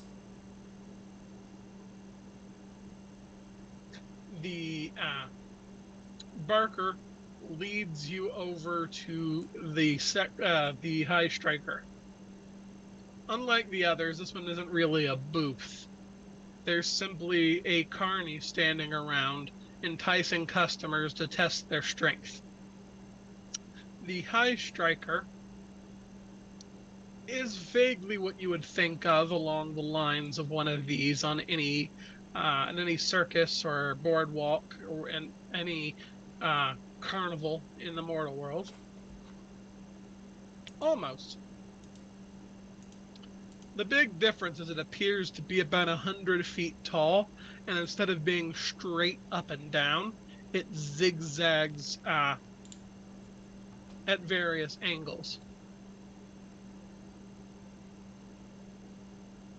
There is a bell at the bottom and a paddle. The rules are simple. Strike this, he says, pointing to the paddle. Raise the weight to the highest. Ring the bell if you can. If I win, then I win this bet. And if you win, you'll win the bet. If we tie, as you remember, it will be the mortals win. So we would win if we rung the bell regardless. Yes. If you ring the bell, you win the prize. Very well. So which of you wants to ring the bell? Question. What weapon is placed forth for ringing the bell? The barker turns around and then turns back. You've been very creative with your playing of the games, and I would hate to stifle your creativity so late in things. Do whatever you wish, as long as you strike the bell. Okay, so completely out of character, there are two ways to do this. One, I use my specialty in grapple, and I use dexterity instead of strength to do the sledgehammer. Because I have to grapple the sledgehammer in order to hit the bell. Two, we let Elliot shoot it with his gun. So, one of the things he specifically referred to during the rules is that we had to strike the thing and ring the bell. That is all he said. We had to strike the thing and we had to ring the bell. Kenzie, how's your throwing arm? What pool is that? Dex or strength plus athletics, whichever amuses you. Yes. How far away is this thing? 100 Like I said, feet. it's about 100 feet tall. So we can go with one of two jokes. One, Kenzie hits the object and then tries to throw the thing at it. Or Kit takes the barrel of his gun, hits the bottom of it, pulls up and shoots the bell before your turn is over. With only the time that you've managed to knock it up into the thing to get it shot. These are the two ideas I have. I would really like Kenzie's to work, because Kenzie should also get a chance to win. Do you think you can manage it? I have a different plan that I'm going to be doing. That's not that does not exclude anything that you've talked about. All right. It's an addition. Okay. Okay, so it looks like it's me? Yep. What's the bell made out of? Probably steel. I'm going to go talk in another little place, but Kenzie, figure out what rolls he wants you to make and make them.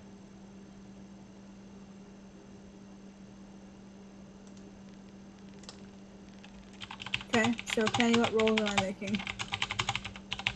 Well, you wanted to throw it, right? So that would be strength or dexterity plus athletics.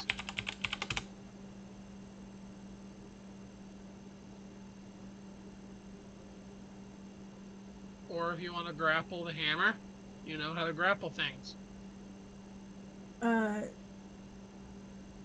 Jeff, am I throwing or just doing this normally? If you feel like you can manage it grappling the hammer, fucking do it. Honestly, your brawl's pretty good. You might be able to just do it on a brawl. I do love the idea of... Strength plus brawl is how you grapple anyway.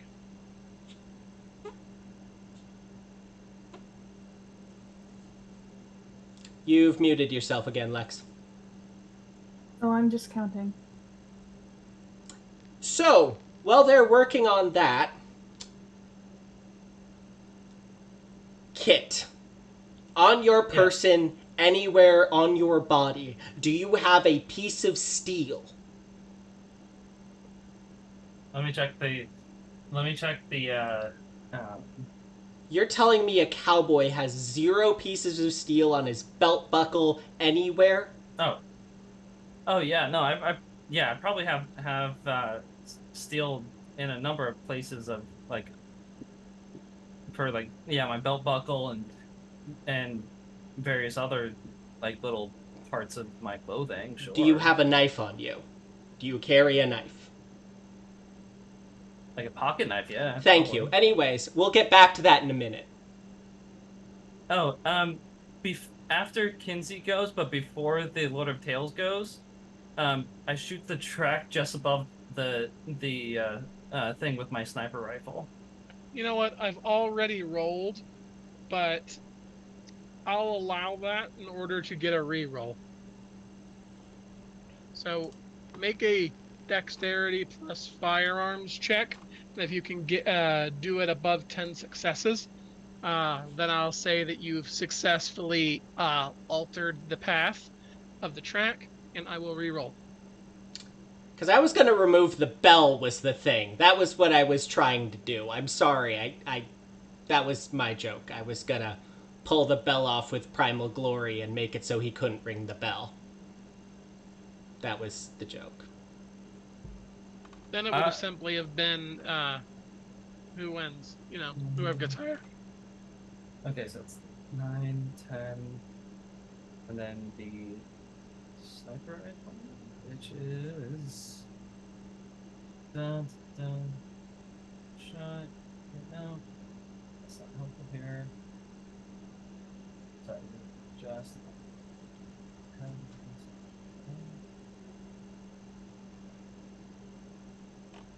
just looking at it. I'm so sorry. Oh, okay.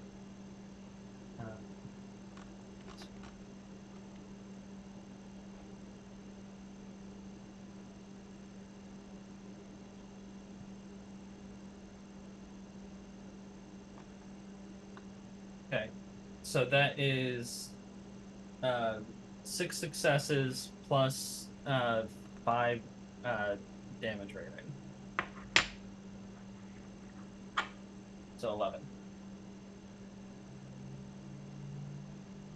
Okay. I was going to have it be in a reposed roll, but that makes sense. 11 damage. So we'll say that you've successfully derailed the bell. So I will reroll. And I will take a penalty on top. Just for funsies. Yes! Well, that means that Kenzie's 5 successes, instead of facing the Barker's 10 successes, face 4 successes.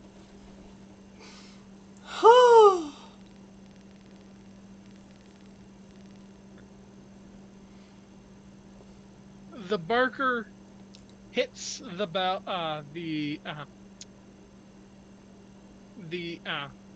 plank with a hammer handed to him by the carney.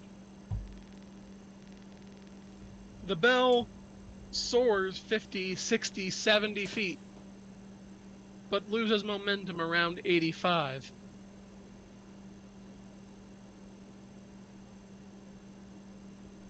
Oh, wait a second. He rolled second. So Kenzie goes first and gets about 85 feet. The carnival barker strikes the plank. The weight soars up, up, up. It looks like it's bound to hit the bell. Kit pulls out his gun and shoots the track, altering it.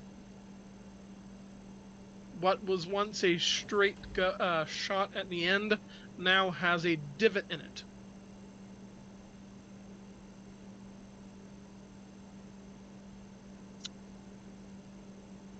The divot stops the weight at 84 feet, directly under where Kenzie had gotten.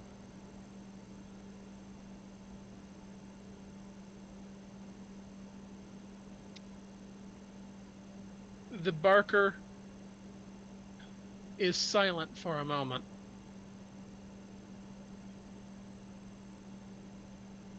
You win. Fair and square. I shall accept in payment an opportunity.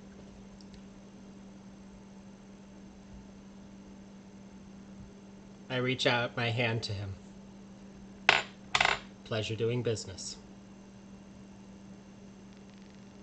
He shakes your hand, and the others in turn. The pledge is sealed on the weird, and a red ribbon appears tied around your fingers. Ah! Way to go, Kenzie. Oh. Way to go, Kit. That was not me. That was Kit. No. Every dot of that successes that you got mattered. If you had rolled one less, we wouldn't have made it. Yeah. You had to do that if we were gonna win. You did as good as you needed to. Because he rolled 4. And we won. We weren't sliding in on a technicality.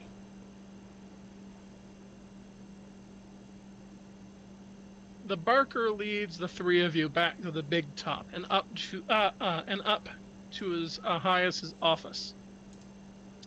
He looks around and says, "Well, I don't think this will do." He snaps his gloved fingers and wood boards fly off of the booths below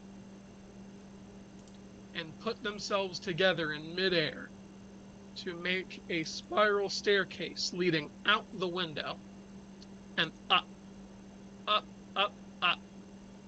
The barker solemnly walks his way up the staircase, several steps behind the top as it grows ever higher. Finally, after what feels like eternity, you reach an area that the planks decide to have formed into a floor. From up here, you can't see the individual hobs and changelings at the carnival. They're too small. You can see the tents, the booths, and the few permanent buildings. And you can see the hedge, sprawling on all sides forever, to Arcadia on the horizon. The brightness of that land blinds you like the rising sun. Graciously, the barker decides to turn his back on Arcadia as the more boards put together a table, at which he motions for the three of you to sit. I do so. Same.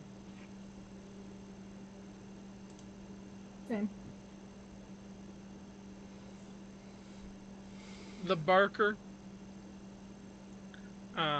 sits down and pulls a quill and a parchment out of his jacket. Well, I stated that I would take your opportunity as payment. I am bound. He jams the quill into the eye hole of his mask. He wiggles it around in there a little before pulling it out, covered in gooey red blood that drips onto his white mask like bloody tears. He puts the bloody quill at the side of the parchment.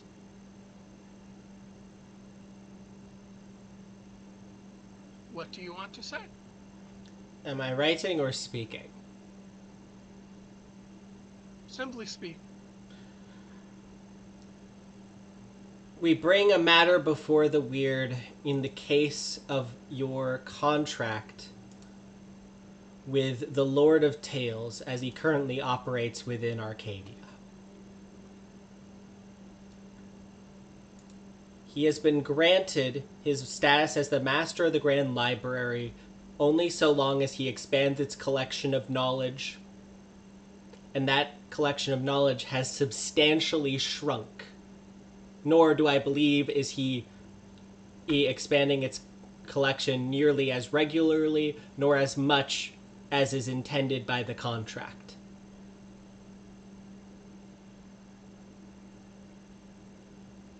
Additionally, despite the tenant requiring him not to obscure his words, he has prevented any from accessing the words within the library, obscuring them from any who would wish to read them, therefore failing not only as librarian and library, but defying your will.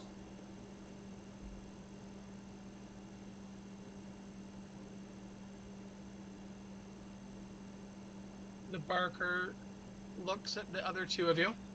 Anything to add?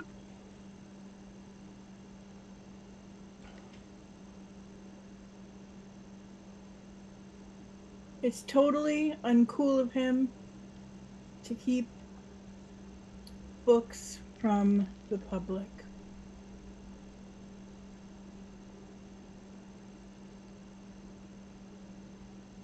And by imprisoning people, he is preventing their stories from not only being told, but being created in the first place. He is shifting all their stories into the same story.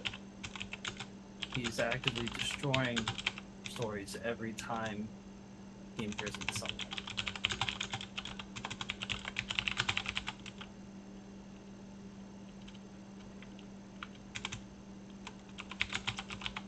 The quill floats up from the table and sets itself down on the parchment.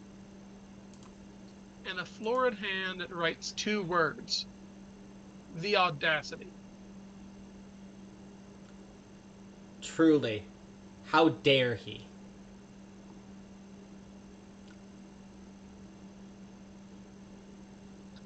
Make me a presence plus persuasion roll. Somebody. I mean, guys, I've been fucking up all night. Can I do one thing I'm good at? I'm sorry. Do you want assistance? If y'all got dice for it, I ain't gonna say no. We are talking to this... So here's your... this is your chance to make your case. You've stated what you believe to be a breach of his contract. Alright. So I will obviously make my roll, and then I will go through my points in greater detail as best I can. Actually, Kenny, this is a legal argument. I would say probably a florid speech is extremely valid here as an option. Yes? Would you accept an expression instead of a persuasion roll? Sure, that makes sense. Thank you. Do I need to change my I think persuasion assistance roll? is probably not going to... To change it. All right. Come on. Feet don't fail me now.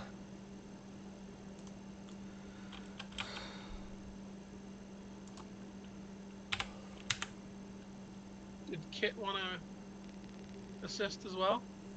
I don't have dice for this. Have you borrowed anyone's I- stats today? Ah, Okay, then sorry. Thank you for all your help up to this point. You've saved our lives enough Yeah, no. already. No, this is your show. How's 11 work for you?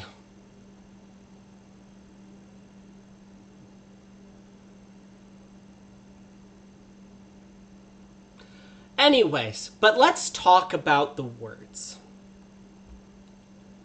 We have 3 points I would consider him to be in dire violation of.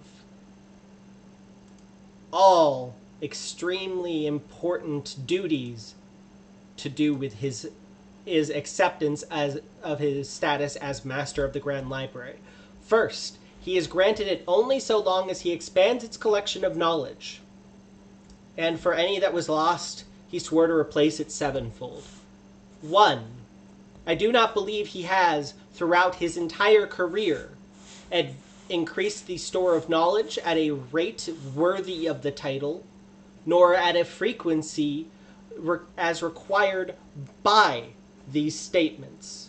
I do not believe he is taking this matter seriously at all. Additionally, I happen to know that he has lost a major collection of knowledge, which he has both not increased back to his current earned level, nor has he replaced it sevenfold. All of these things are the bare conditions of being allowed his status. If not, we must define what the conditions are if he has somehow managed not to be in violations of them. Secondly, to obscure your words is to obscure yourself before the weird. May your pages ever stay bright. A library is what he operates, not a repository, not a storage warehouse for books, a library. Libraries are not places where books are placed on stacks and left to gather dust. Libraries are places where those may go in, read of them, discover the knowledge within. They are storage of knowledge that is transmitted forward into the future. But without anyone able to access these books and read them, the library has lost its purpose, and thus he is no librarian. He is at best a warehouse manager, holding this knowledge captive. He obscures this knowledge from any who would wish to see it. Lastly, you are the library and its master, and a library exists to preserve. Any story that you may find, at least one copy you must keep. To be without a copy of a story that was once yours is anathema. Countless volumes, once held within the library, were abandoned, unwatched, uncared for, and then lost, destroyed, hidden away. All these things, anathema, as stated within the agreement his blood, his connection to the weird has signed. I stand before you disgusted at his unwillingness to perform his duties, his violation of the very agreements you and I all hold dear, with you, the weird that binds us all.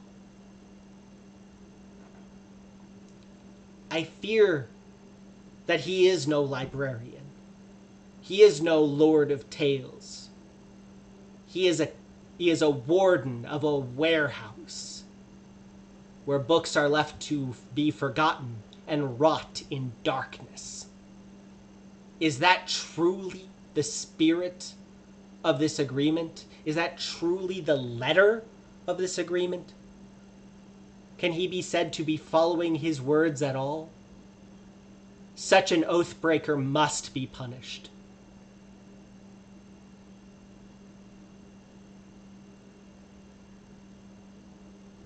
After you make your argument, a silence falls over the table. The quill hovers in midair, then begins to write on the page. One single word. Yes.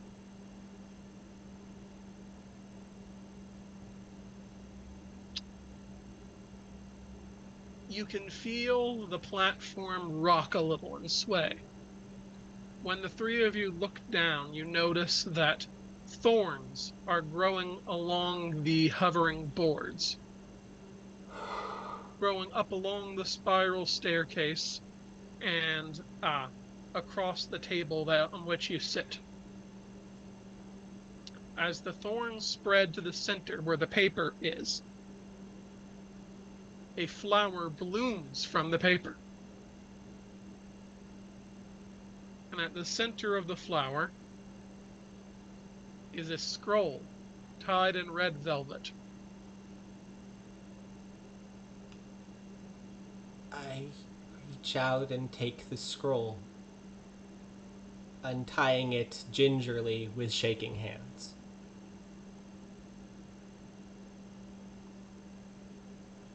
The weird who, afore after, you read from the scroll, will be referred to as the party of the first part, has found the Lord of Tales, hereafter referred to as this party of the second part, in violation of their contracts.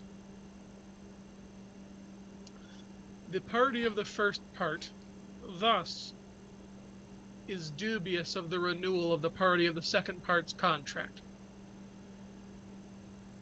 The party of the first part requires that the party of the second part cease all violations by the first breath of the new year.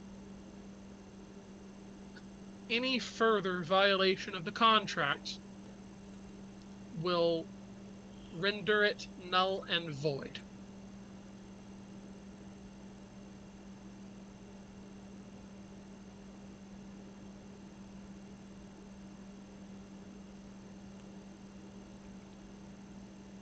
The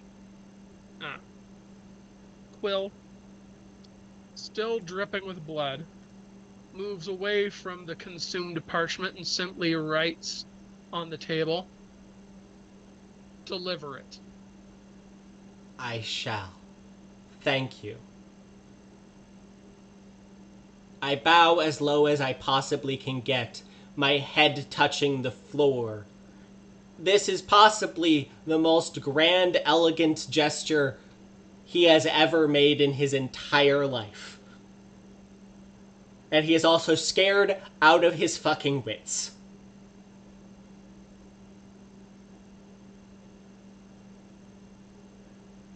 The Barker looks around the table, failing to register any of the vines growing around the area. Is that all? Yes. Yes, thank you. We have succeeded, and we carry a weapon of great and terrible power. The Barker simply takes his quill out of the air and puts it back in his jacket. Right. Then you've received the service, and I have been paid. I assure. Do we have any further business? Just yes, actually. One minor thing. I pull out some chips and hand them to him for the damages. Fair enough. He takes them and puts them in his jacket. You would know, perhaps, if the Lord of Tales was in the carnival currently, so that we might deliver this, would you? He is not. All right. Well then. I was given an instruction.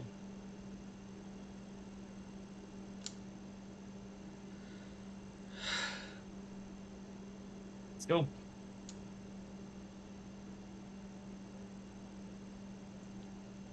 Kenzie?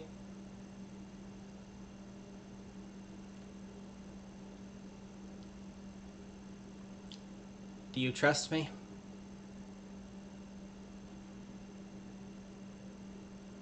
Yes? Kit, do you trust me? Yep. I don't want to lose everyone here. But if you're not here, I can escape.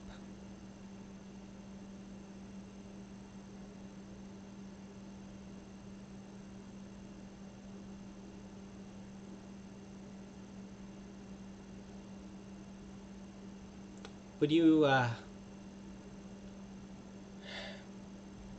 do me a small favor?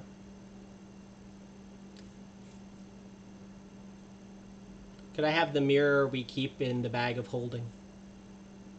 The hammer space? Yeah, it's all yours. And I assume you've touched it?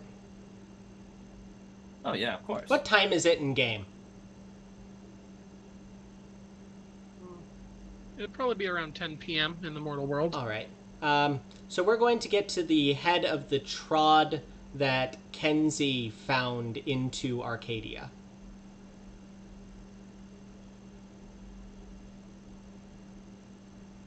All right. Make a hedge navigation roll at a +3. This isn't exactly a trod, but you know where you're navigating. Okay. I'm going to do dexterity plus empathy for needs, because we need to get there. Alrighty.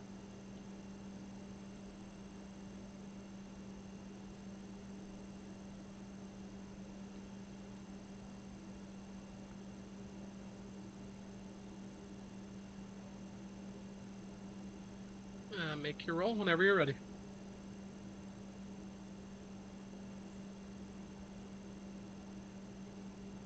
Six successes.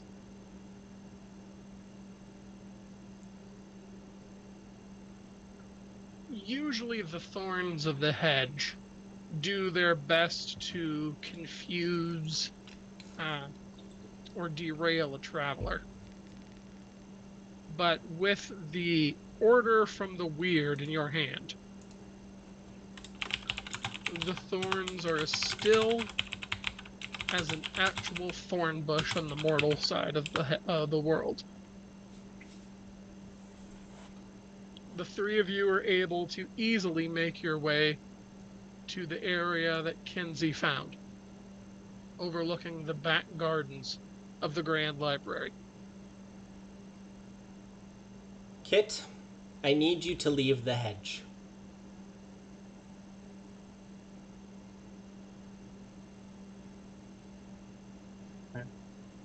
How long did it take you to travel this trod from here into Arcadia?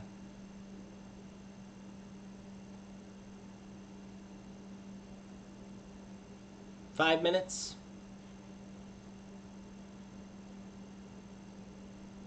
Kenny? Well, let's say 10, yeah. In 13 minutes, after we cease to see each other, I want you to activate your gift, reach through, and pull my ass out of here. Kenzie,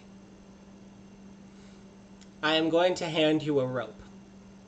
If I tug on the other side of it, I need you to get me out of here. Drag and run. As our resident grappler, Grapple this rope until you can't grapple no more.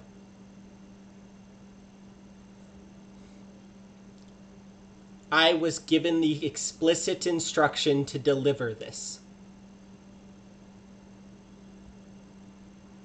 I believe that means that I should be under the protection of messenger laws and afforded a certain amount of courtesy. But we'll see. If I can't get out, I've done everything I can. But he didn't ask you to. He asked me. Well, not he. It. They. The weird. God, it feels weird using a pronoun for the weird.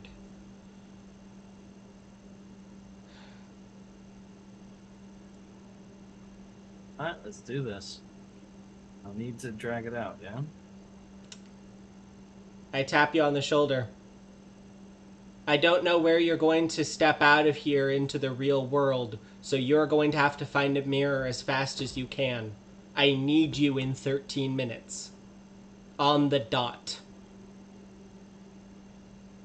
Alright. Run with your pocket watch, rabbit boy. Never did like those books. Let's go. All right. We all set up. So Kit's leaving the hedge. Yep. Kenzie and I are booking it down the trod, and Kenzie is going to stop at the entrance of Arcadia, so they don't have to step inside. Under diver rules, I believe. Right? And what are you going to be doing? I'm going to be running in there with an extremely important document and hoping that will mean I will be allowed to leave relatively unscathed, and if not, I've got 2 backup plans. And a rope tied around his waist. That's one of the backup plans. I don't have a third.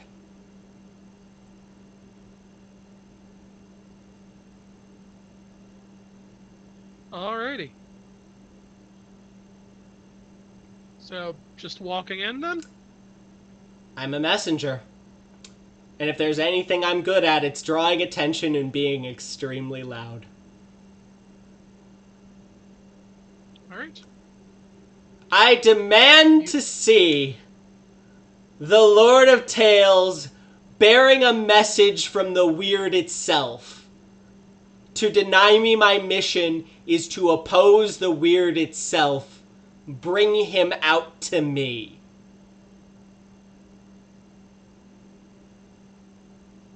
Elliot stops by the entrance of the Grand Library. Something's changed since the last time you were here.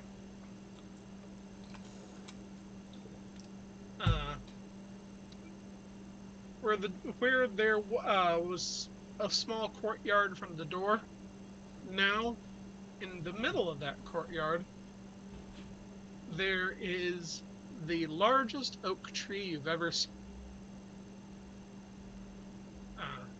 It's in a patch of green grass with a small golden fence around it.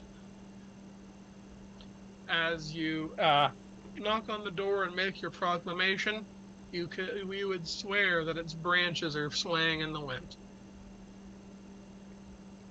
Come on, flip it off.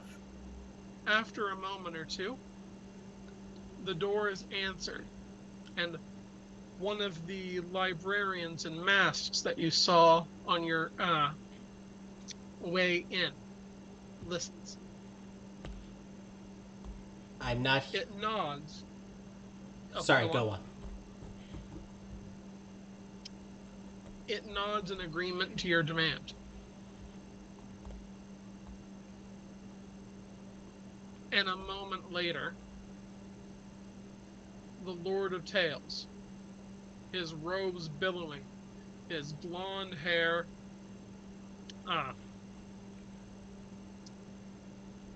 catching the light, angrily strides into view, flanked by the spectacled gentleman.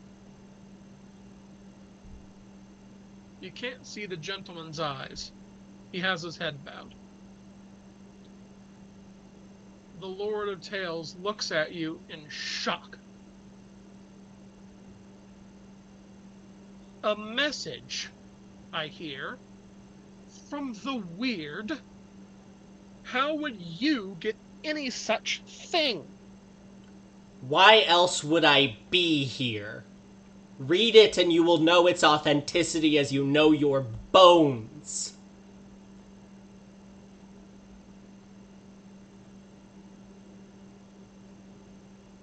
As messenger, I serve a power greater than you. Take it. The Lord angrily snatches the scroll from your hand, unravels it, and begins to read. I tug on the rope behind me. I pull. That would be strength plus athletics, please. Would you say the fact that I'm running in the direction of the pull as assisting? Yeah, sure. Dex plus athletics for that making sense?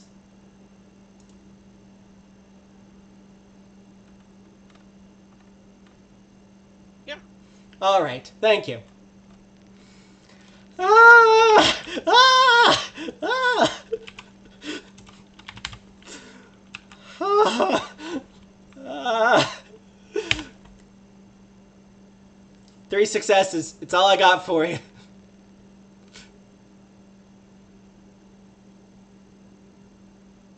Three successes. Elliot didn't miss a beat with the turning to run and tugging on the rope at the same time. The Lord of Tales doesn't seem to notice as he reads the declaration.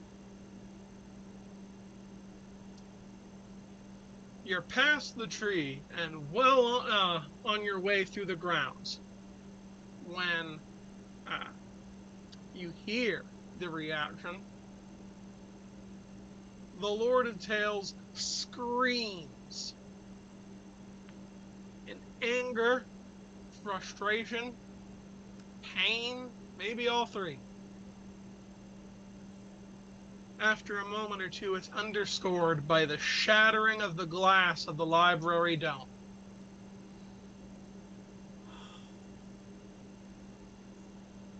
The land under your feet buckles and writhes. The sky that was clear immediately casts up a thunderstorm. I shall have your heads, he shrieks. Eat shit, warehouse manager! With Kinsey's pull and Elliot's own running, he is dragged to the end of the line shortly. Run, run, run, run. Don't stop running. Get to that portal, run.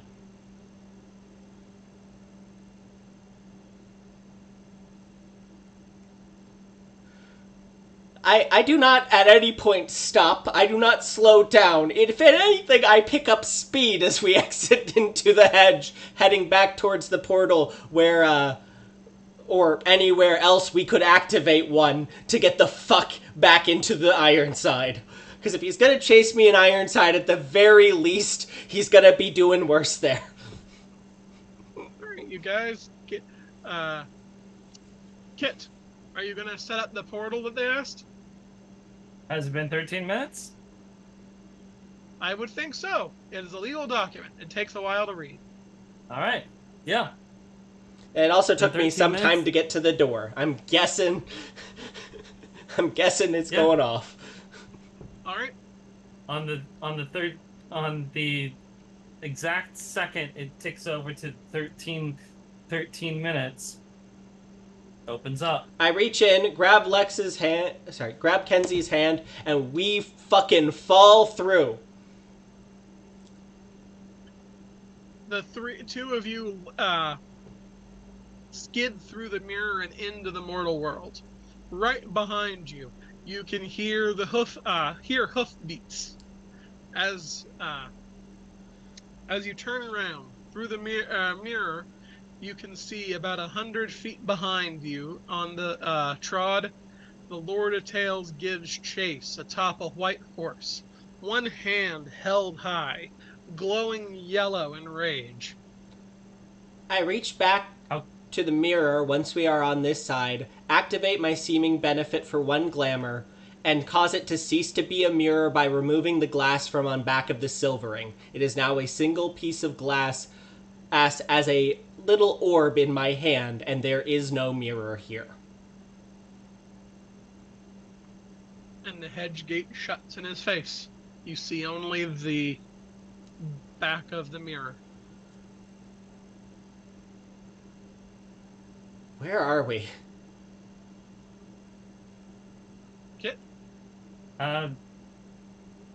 We actually popped out at one of the art installations. Are you serious? We're out on the street with one of the big ones? That's fantastic. I'm very We need sorry to replace break. this mirror. I'm very sorry to break it.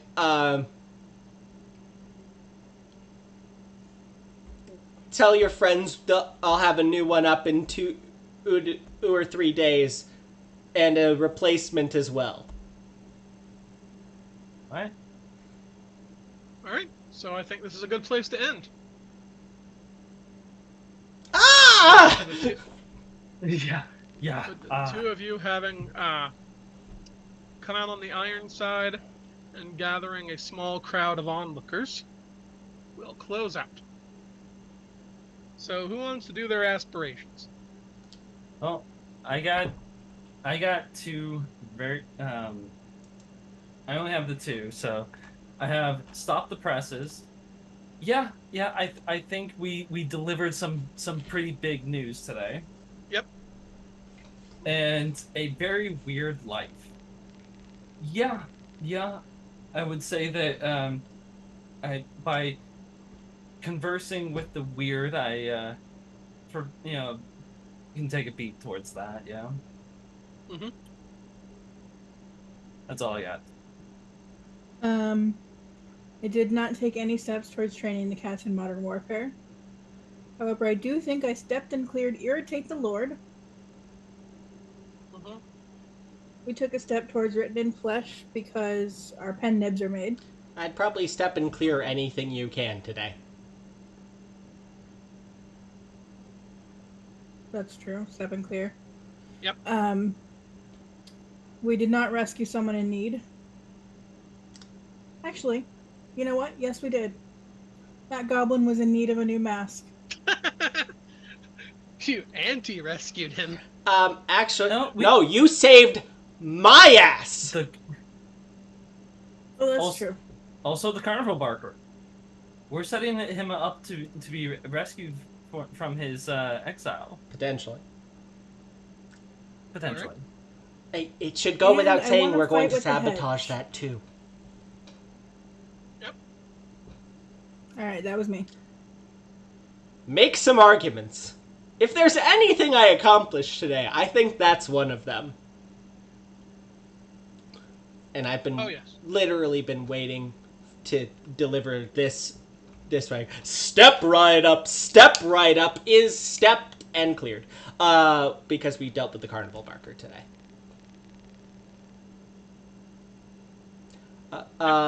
Noblesse oblige. I literally spent so much money this week towards this that I am no longer technically in possession of 5 resources for the rest of the month. I think that is a step in clear.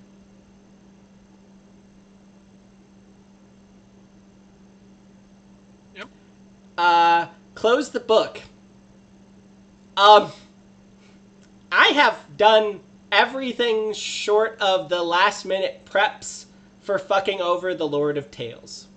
Step and clear. I think capping it off by making it so that if he violates the terms of his contract one more time, he loses his title is probably a pièce de résistance on there. Oh yeah, that's about as good as it gets. And call in favors. We tried. Literally all of them. Yeah, I'll give that to you.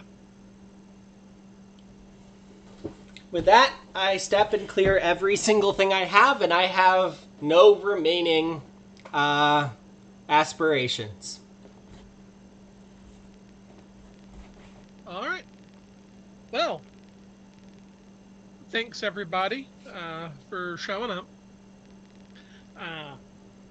Assuming everything goes as planned, we'll be here again same time next week with our final session. Just remember, Onyx Path game night is on the last Friday of the month. This month is on the 26th. If you're interested, details are on the Discord. And remember, our game is coming to an end next week, but this is not possibly going to be the last game we'll be streaming. To stay ahead of the news and know the moment we announce our new game, the best place to do that is on Kenny's personal Twitter or Blue Sky account, which we'll be throwing in chat in just a moment. Please follow us as soon as you're able if you want to know more.